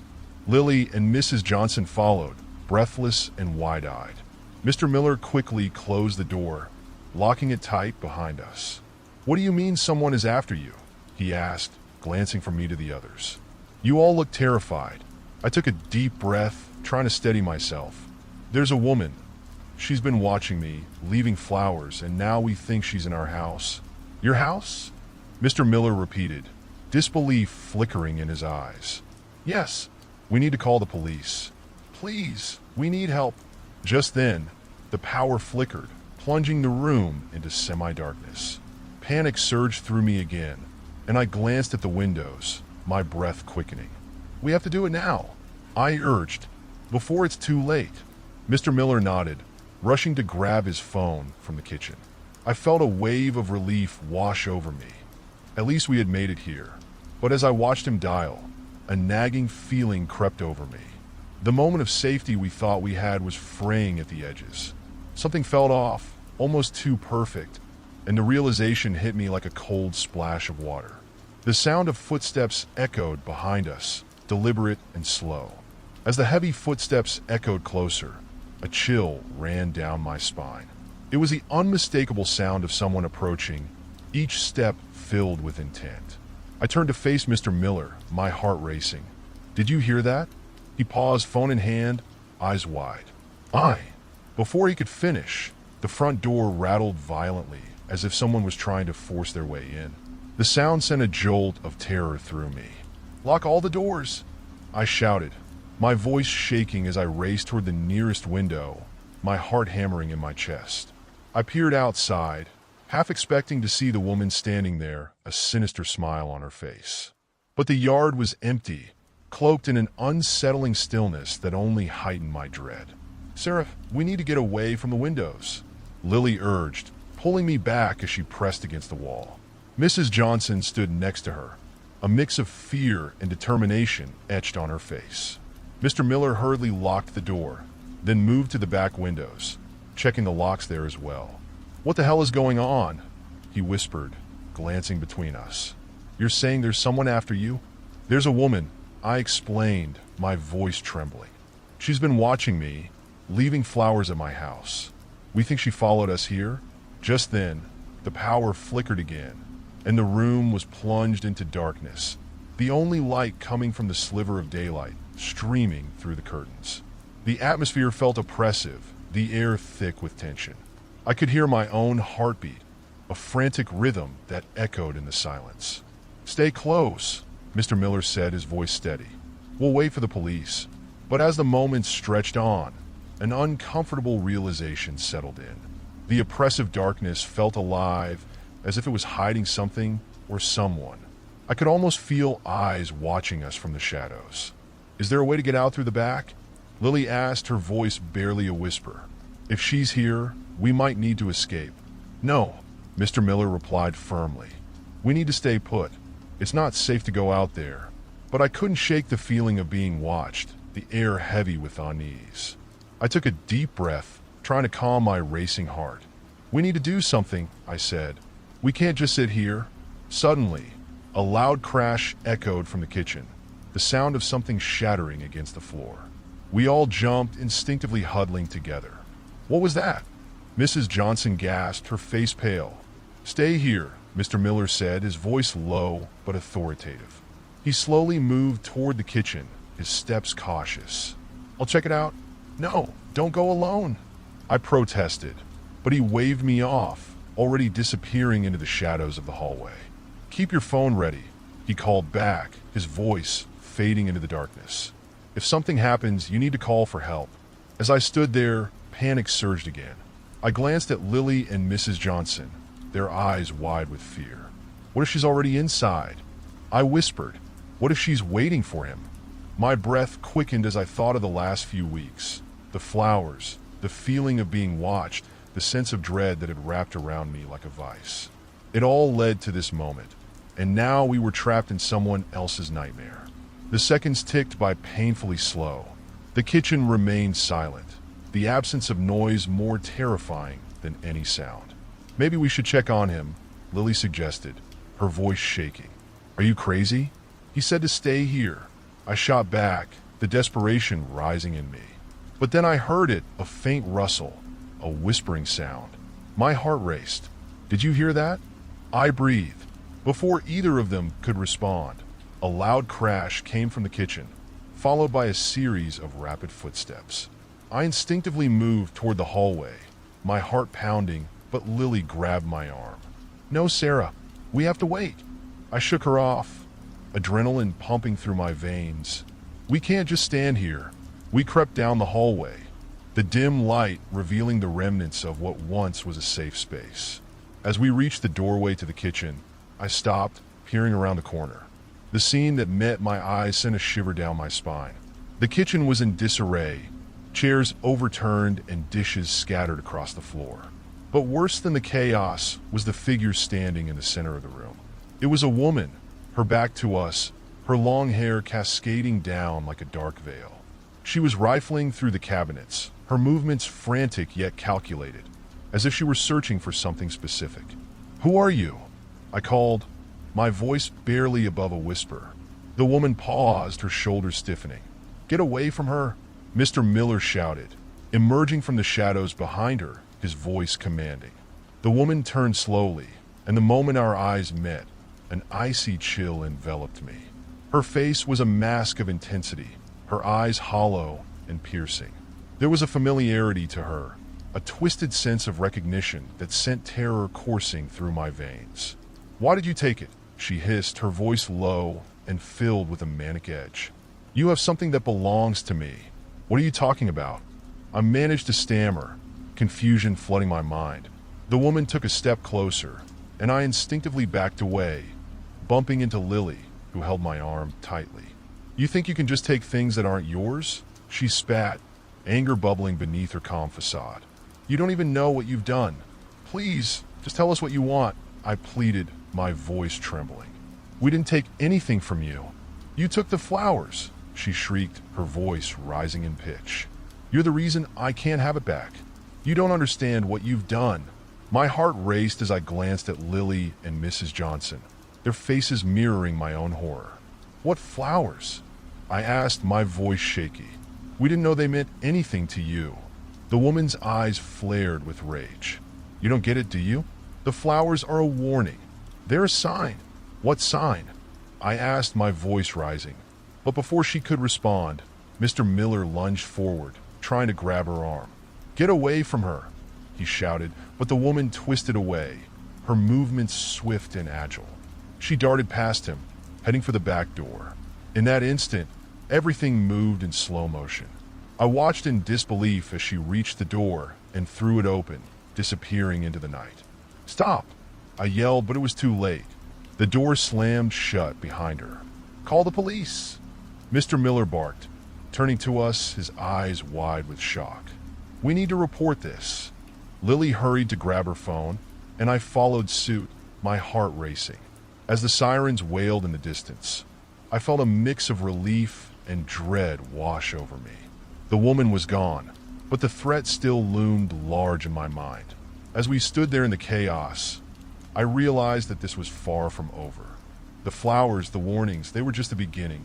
I had unknowingly crossed a line, and now I had to face the consequences. The sound of sirens grew louder, and I could hear the distant shouts of police officers approaching. My heart raced as I gripped my phone tightly.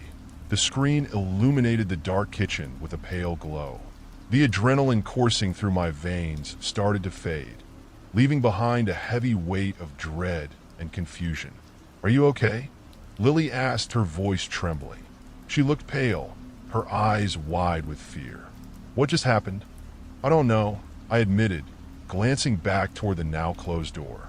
The woman's expression haunted me. The intensity of her anger felt personal, as if it were directed solely at me. I had taken nothing from her. The flowers, the warnings, they were a mystery that felt tangled in something deeper than I could comprehend. Mr. Miller paced the floor, his brow furrowed with concern. "We need to secure the house," he said, urgency lacing his tone. "If she comes back, do you think she will?" I interrupted, anxiety tightening in my chest. "What does she want from us?" "I'm not sure," he replied, his voice steady despite the turmoil around us. "But we can't take any chances. Let's lock everything down." I nodded, my mind racing. Every noise outside felt amplified, the creaking of the house seeming to echo my fear. I followed Mr. Miller to the back door, double-checking the locks, while Lily and Mrs. Johnson moved to the front windows, ensuring they were shut tight. "Stay away from the windows," Mr. Miller cautioned as we completed our task. "We don't want her to see us." The tension in the air was thick, almost suffocating. I could feel my heart beating loudly in my ears as we regrouped in the living room, the glow of the lights casting eerie shadows around us. I tried to steady my breathing, but every creak of the floorboards felt like it might be the prelude to another confrontation. "Have you thought about calling someone else?" Mrs. Johnson suggested, her voice steady but low. "Someone who might understand what's going on?" I hesitated. "Like who?" "Maybe a local investigator," she offered. "Someone who knows about cases like this?" "Do you really think it's that serious?" Lily interjected, her voice filled with uncertainty. "I mean, it could just be someone playing games." "Games?" I scoffed, glancing at her. She was angry. That wasn't just some prank. Before anyone could respond, the front door opened, and two police officers stepped inside. Relief washed over me, but it was quickly overshadowed by the remnants of fear. "Good evening," one officer said, scanning the room. "We received a call about a disturbance. Can you tell us what happened?" Mr. Miller stepped forward, his authority returning. "We had an unexpected visitor. She came into the house looking for something." The officers exchanged glances, their expressions serious. "A woman? Can you describe her?" I stepped forward, my heart pounding. She had long hair and was wearing a dark coat. She seemed unhinged, like she was searching for something specific. The officers nodded, taking notes. "Do you have any idea what she was looking for?" "No," I admitted, glancing around at my friends, who seemed equally bewildered. "But she kept mentioning flowers and a warning." "Flowers?" One of the officers echoed, frowning. "What kind of flowers?" "Just flowers. She was leaving them at my house for weeks," I replied, my voice shaking slightly. I didn't think they meant anything serious until now. The officers exchanged another look, and I felt a growing sense of unease. "We'll need to take a report," one officer said, pulling out a notepad. "But for your safety, we recommend you stay somewhere else tonight. It might not be safe to remain here." My heart sank, but I can't just leave my home. "We'll increase patrols in the area," the other officer reassured me. "But we can't guarantee your safety if this woman comes back. It's best to err on the side of caution."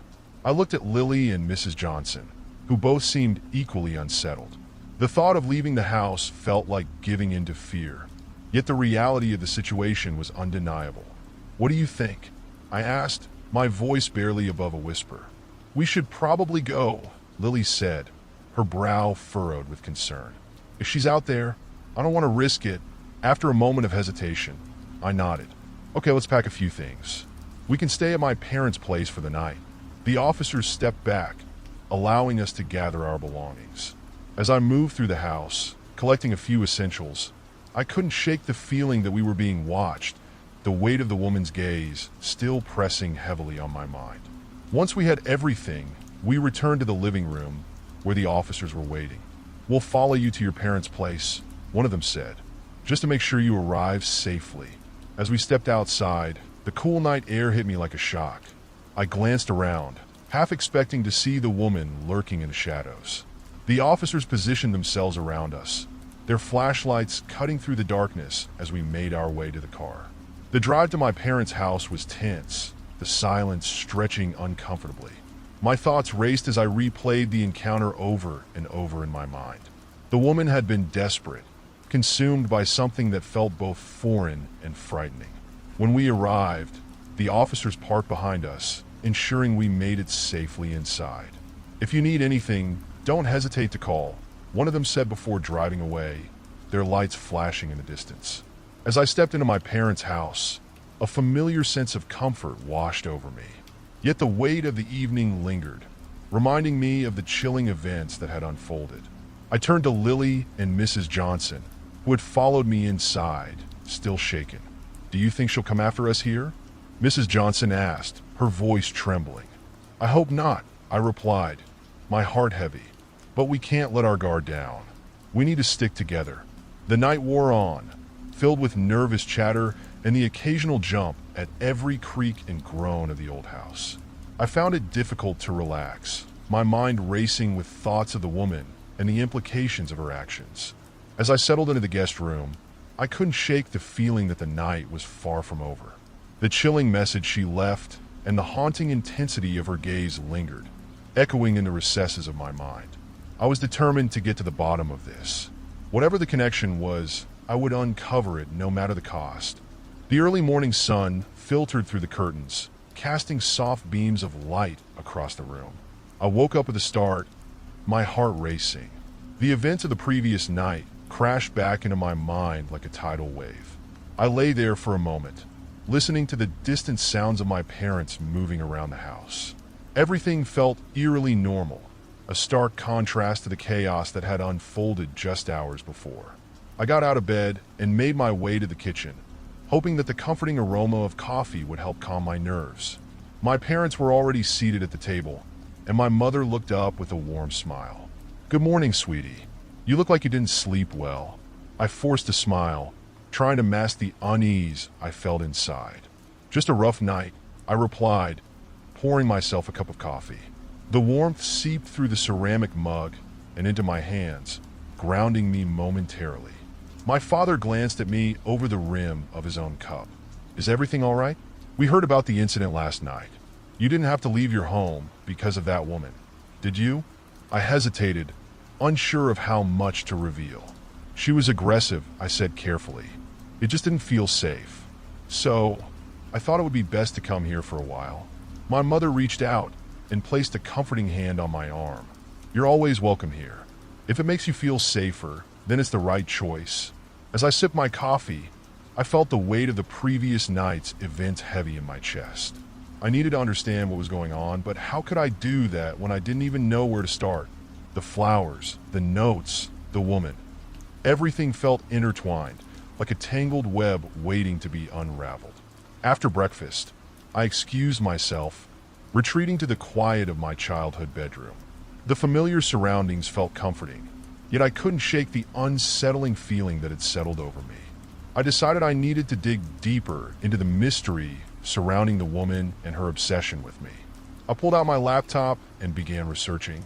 I opened up a new tab and typed missing persons along with my town's name.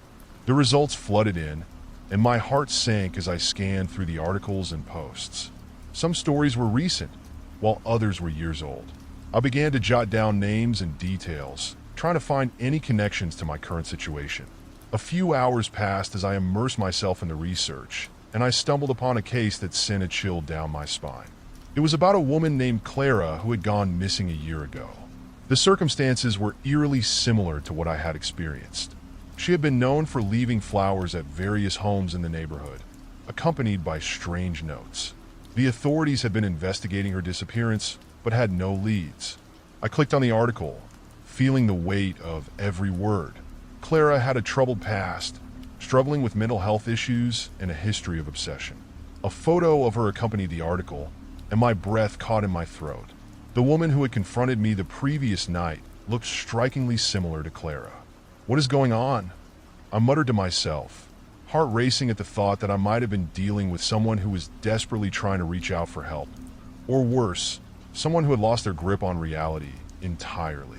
Just then, my phone buzzed on the desk, jolting me from my thoughts. It was a text from Lily. "Hey, can we talk? I think I might have found something."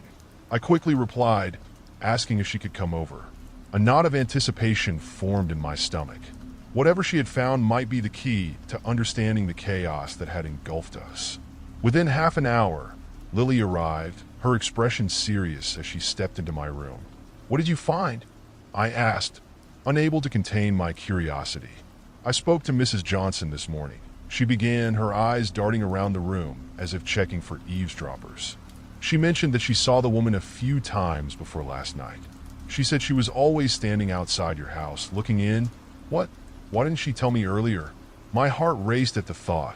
"Did she say what the woman looked like?" "Yeah. She described her as having long hair and wearing a dark coat, just like you said." Lily paused, taking a deep breath. "But here's the thing. Mrs. Johnson said she heard whispers coming from her backyard.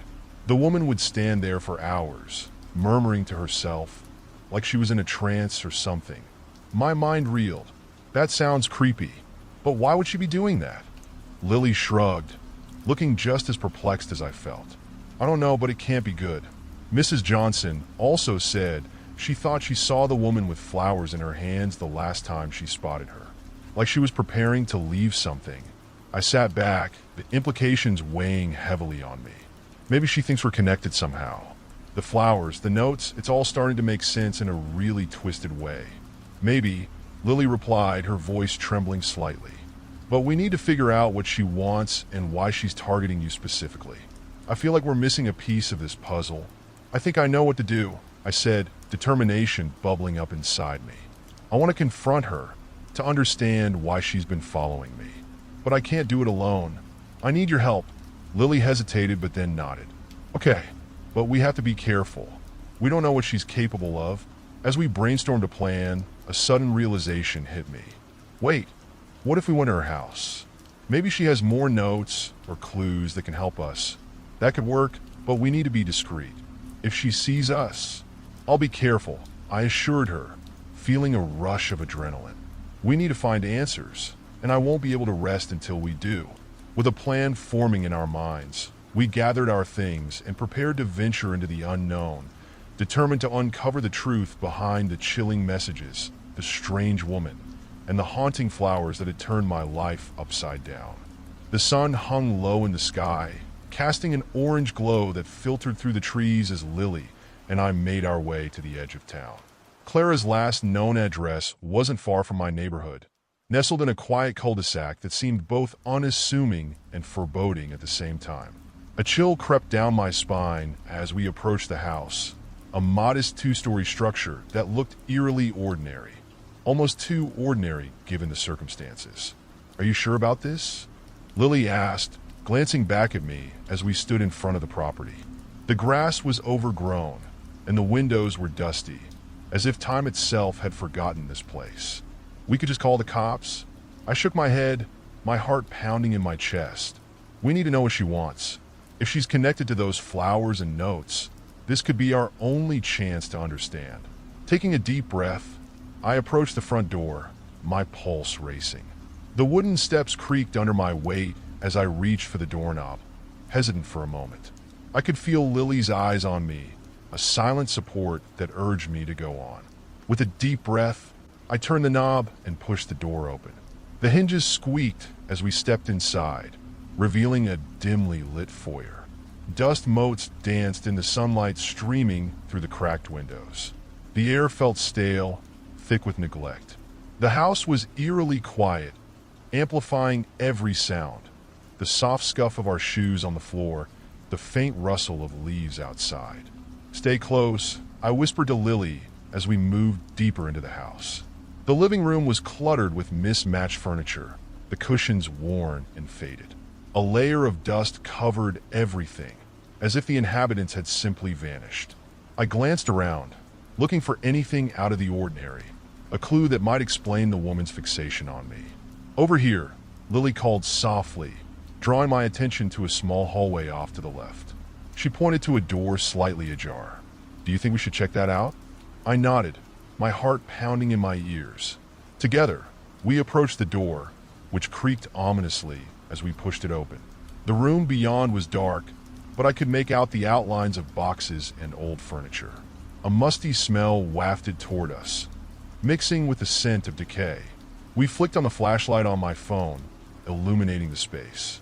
The beam cut through the darkness, revealing walls lined with pictures. Photographs of Clara with various people, many of whom looked familiar. My heart raced as I recognized faces from around town. Clara had been documenting her life, or perhaps the lives of those she had been fixated on. "What is all this?" Lily murmured, stepping closer to one of the photos. It looks like she was obsessed with these people. I scanned the room, feeling an unsettling sensation wash over me. It's like a shrine to her memories. I noticed a table in the center of the room covered with items. A collection of old letters, some with crumpled edges, and several flower vases filled with dried blooms. "Look," Lily said, pointing to a vase that caught her eye. "Those look like the same flowers she left on your doorstep." I approached the table, my heart racing. The flowers were faded but recognizable. Beneath the vase, I found a small note, yellowed and frayed at the edges. My hands trembled as I picked it up, unfolding the paper carefully. It read, "You're beautiful in your own way. I just wanted to help you see that." "What the hell?" Lily whispered, peering over my shoulder. "This is really creepy." I dropped the note back onto the table, feeling a wave of nausea wash over me. She thinks she's helping me. But how does she know me? Just then, a creak echoed from somewhere deeper in the house, and we both froze, our hearts racing. "Did you hear that?" Lily whispered, eyes wide with fear. "Yes," I whispered back, trying to keep my voice steady. "We need to get out of here. Now." We turned to leave the room, but just as we did, the sound of footsteps echoed from the hallway. I felt a jolt of panic surge through me. "Someone's here," I hissed. We quickly ducked behind the door, hearts pounding in our chests as the footsteps grew louder. A shadow moved across the wall, and I held my breath, straining to hear. The figure stepped closer, and I caught a glimpse of a woman with long, tangled hair and a long coat that flared around her legs. "Clara," I whispered, my voice trembling with a mix of fear and intrigue. The woman paused, tilting her head slightly as if she heard something. Then, without warning, she turned and hurried back down the hallway, her footsteps fading away. "Should we follow her?" Lily asked, her voice barely above a whisper. I hesitated, torn between curiosity and the instinct to flee. "I don't know. It could be dangerous," but a part of me felt drawn to uncover the truth behind Clara's actions. "We have to. If we can find her, maybe we can understand why she's doing this." With our hearts pounding, we stepped out from our hiding spot and cautiously followed the sound of her footsteps, moving quietly down the dim hallway. The walls felt like they were closing in around us, and I could feel the tension in the air thickening with every step.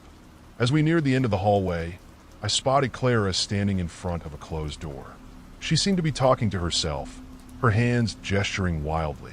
It was a surreal sight, like witnessing a scene from a twisted play. "What do we do?" Lily whispered, glancing at me with wide eyes. "We need to approach her carefully," I replied, my heart racing. "We might be able to reason with her." We took a deep breath and stepped forward, our footsteps barely making a sound. As we approached, I could hear Clara's voice more clearly, though the words were jumbled, almost nonsensical. "I just wanted to help. I just wanted her to see," she murmured, her eyes glazed as if lost in a trance. "Clara," I called softly, taking a step closer. "It's me, the girl from the flowers. Can we talk?" She turned abruptly, her eyes snapping to mine, and for a moment, I was struck by the intensity of her gaze. "You came back," she said, a mixture of relief and confusion in her voice. "You're here to see me?" "Yes," I replied, trying to keep my voice steady. "I want to understand. Why are you leaving flowers for me? Why are you doing this?" Her expression shifted, a shadow of fear flickering across her face. "You don't understand. I'm trying to protect you. You have to see what they want." "Who?" I pressed, my heart racing as I sensed the rising tension in the room. "Who wants me?" She stepped back, pressing her hands to her temples as if trying to block out something tormenting her. "The shadows, they don't want you to see. They don't want you to know." The weight of her words sank in, sending a chill through my bones. "Shadows? What shadows?" "Clara, please, you need to help me understand." But before she could respond, a loud crash echoed through the house, followed by a series of hurried footsteps. Clara's demeanor shifted, panic filling her eyes. "They're coming. We have to go."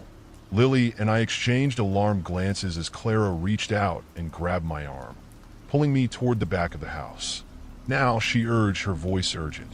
I didn't know whether to trust her, but I sensed we had no other choice. We raced after her, the sound of footsteps growing louder behind us. Clara led us through a narrow doorway and down a darkened staircase, the air growing colder as we descended. "What's happening?" I gasped, trying to keep pace with her frantic movements. "They're here. You have to hide," Clara urged, shoving us into a small storage room filled with old furniture and boxes. "They can't find you here." As the door slammed shut behind us, I pressed my back against the wall, my heart pounding wildly. The sound of heavy footsteps echoed above, and I felt a sense of dread wash over me. We were trapped, and whatever was hunting us was drawing closer. "Who are they?" Lily whispered, her eyes wide with fear. "I don't know," I replied, trembling. "But we need to stay quiet. If Clara is right, then..." Suddenly, the sound of shuffling grew louder, and a voice, a deep, gravelly voice, called out from the shadows. "Clara, where are you?" My heart sank. We were running out of time. If you like the story, don't forget to subscribe and like the video.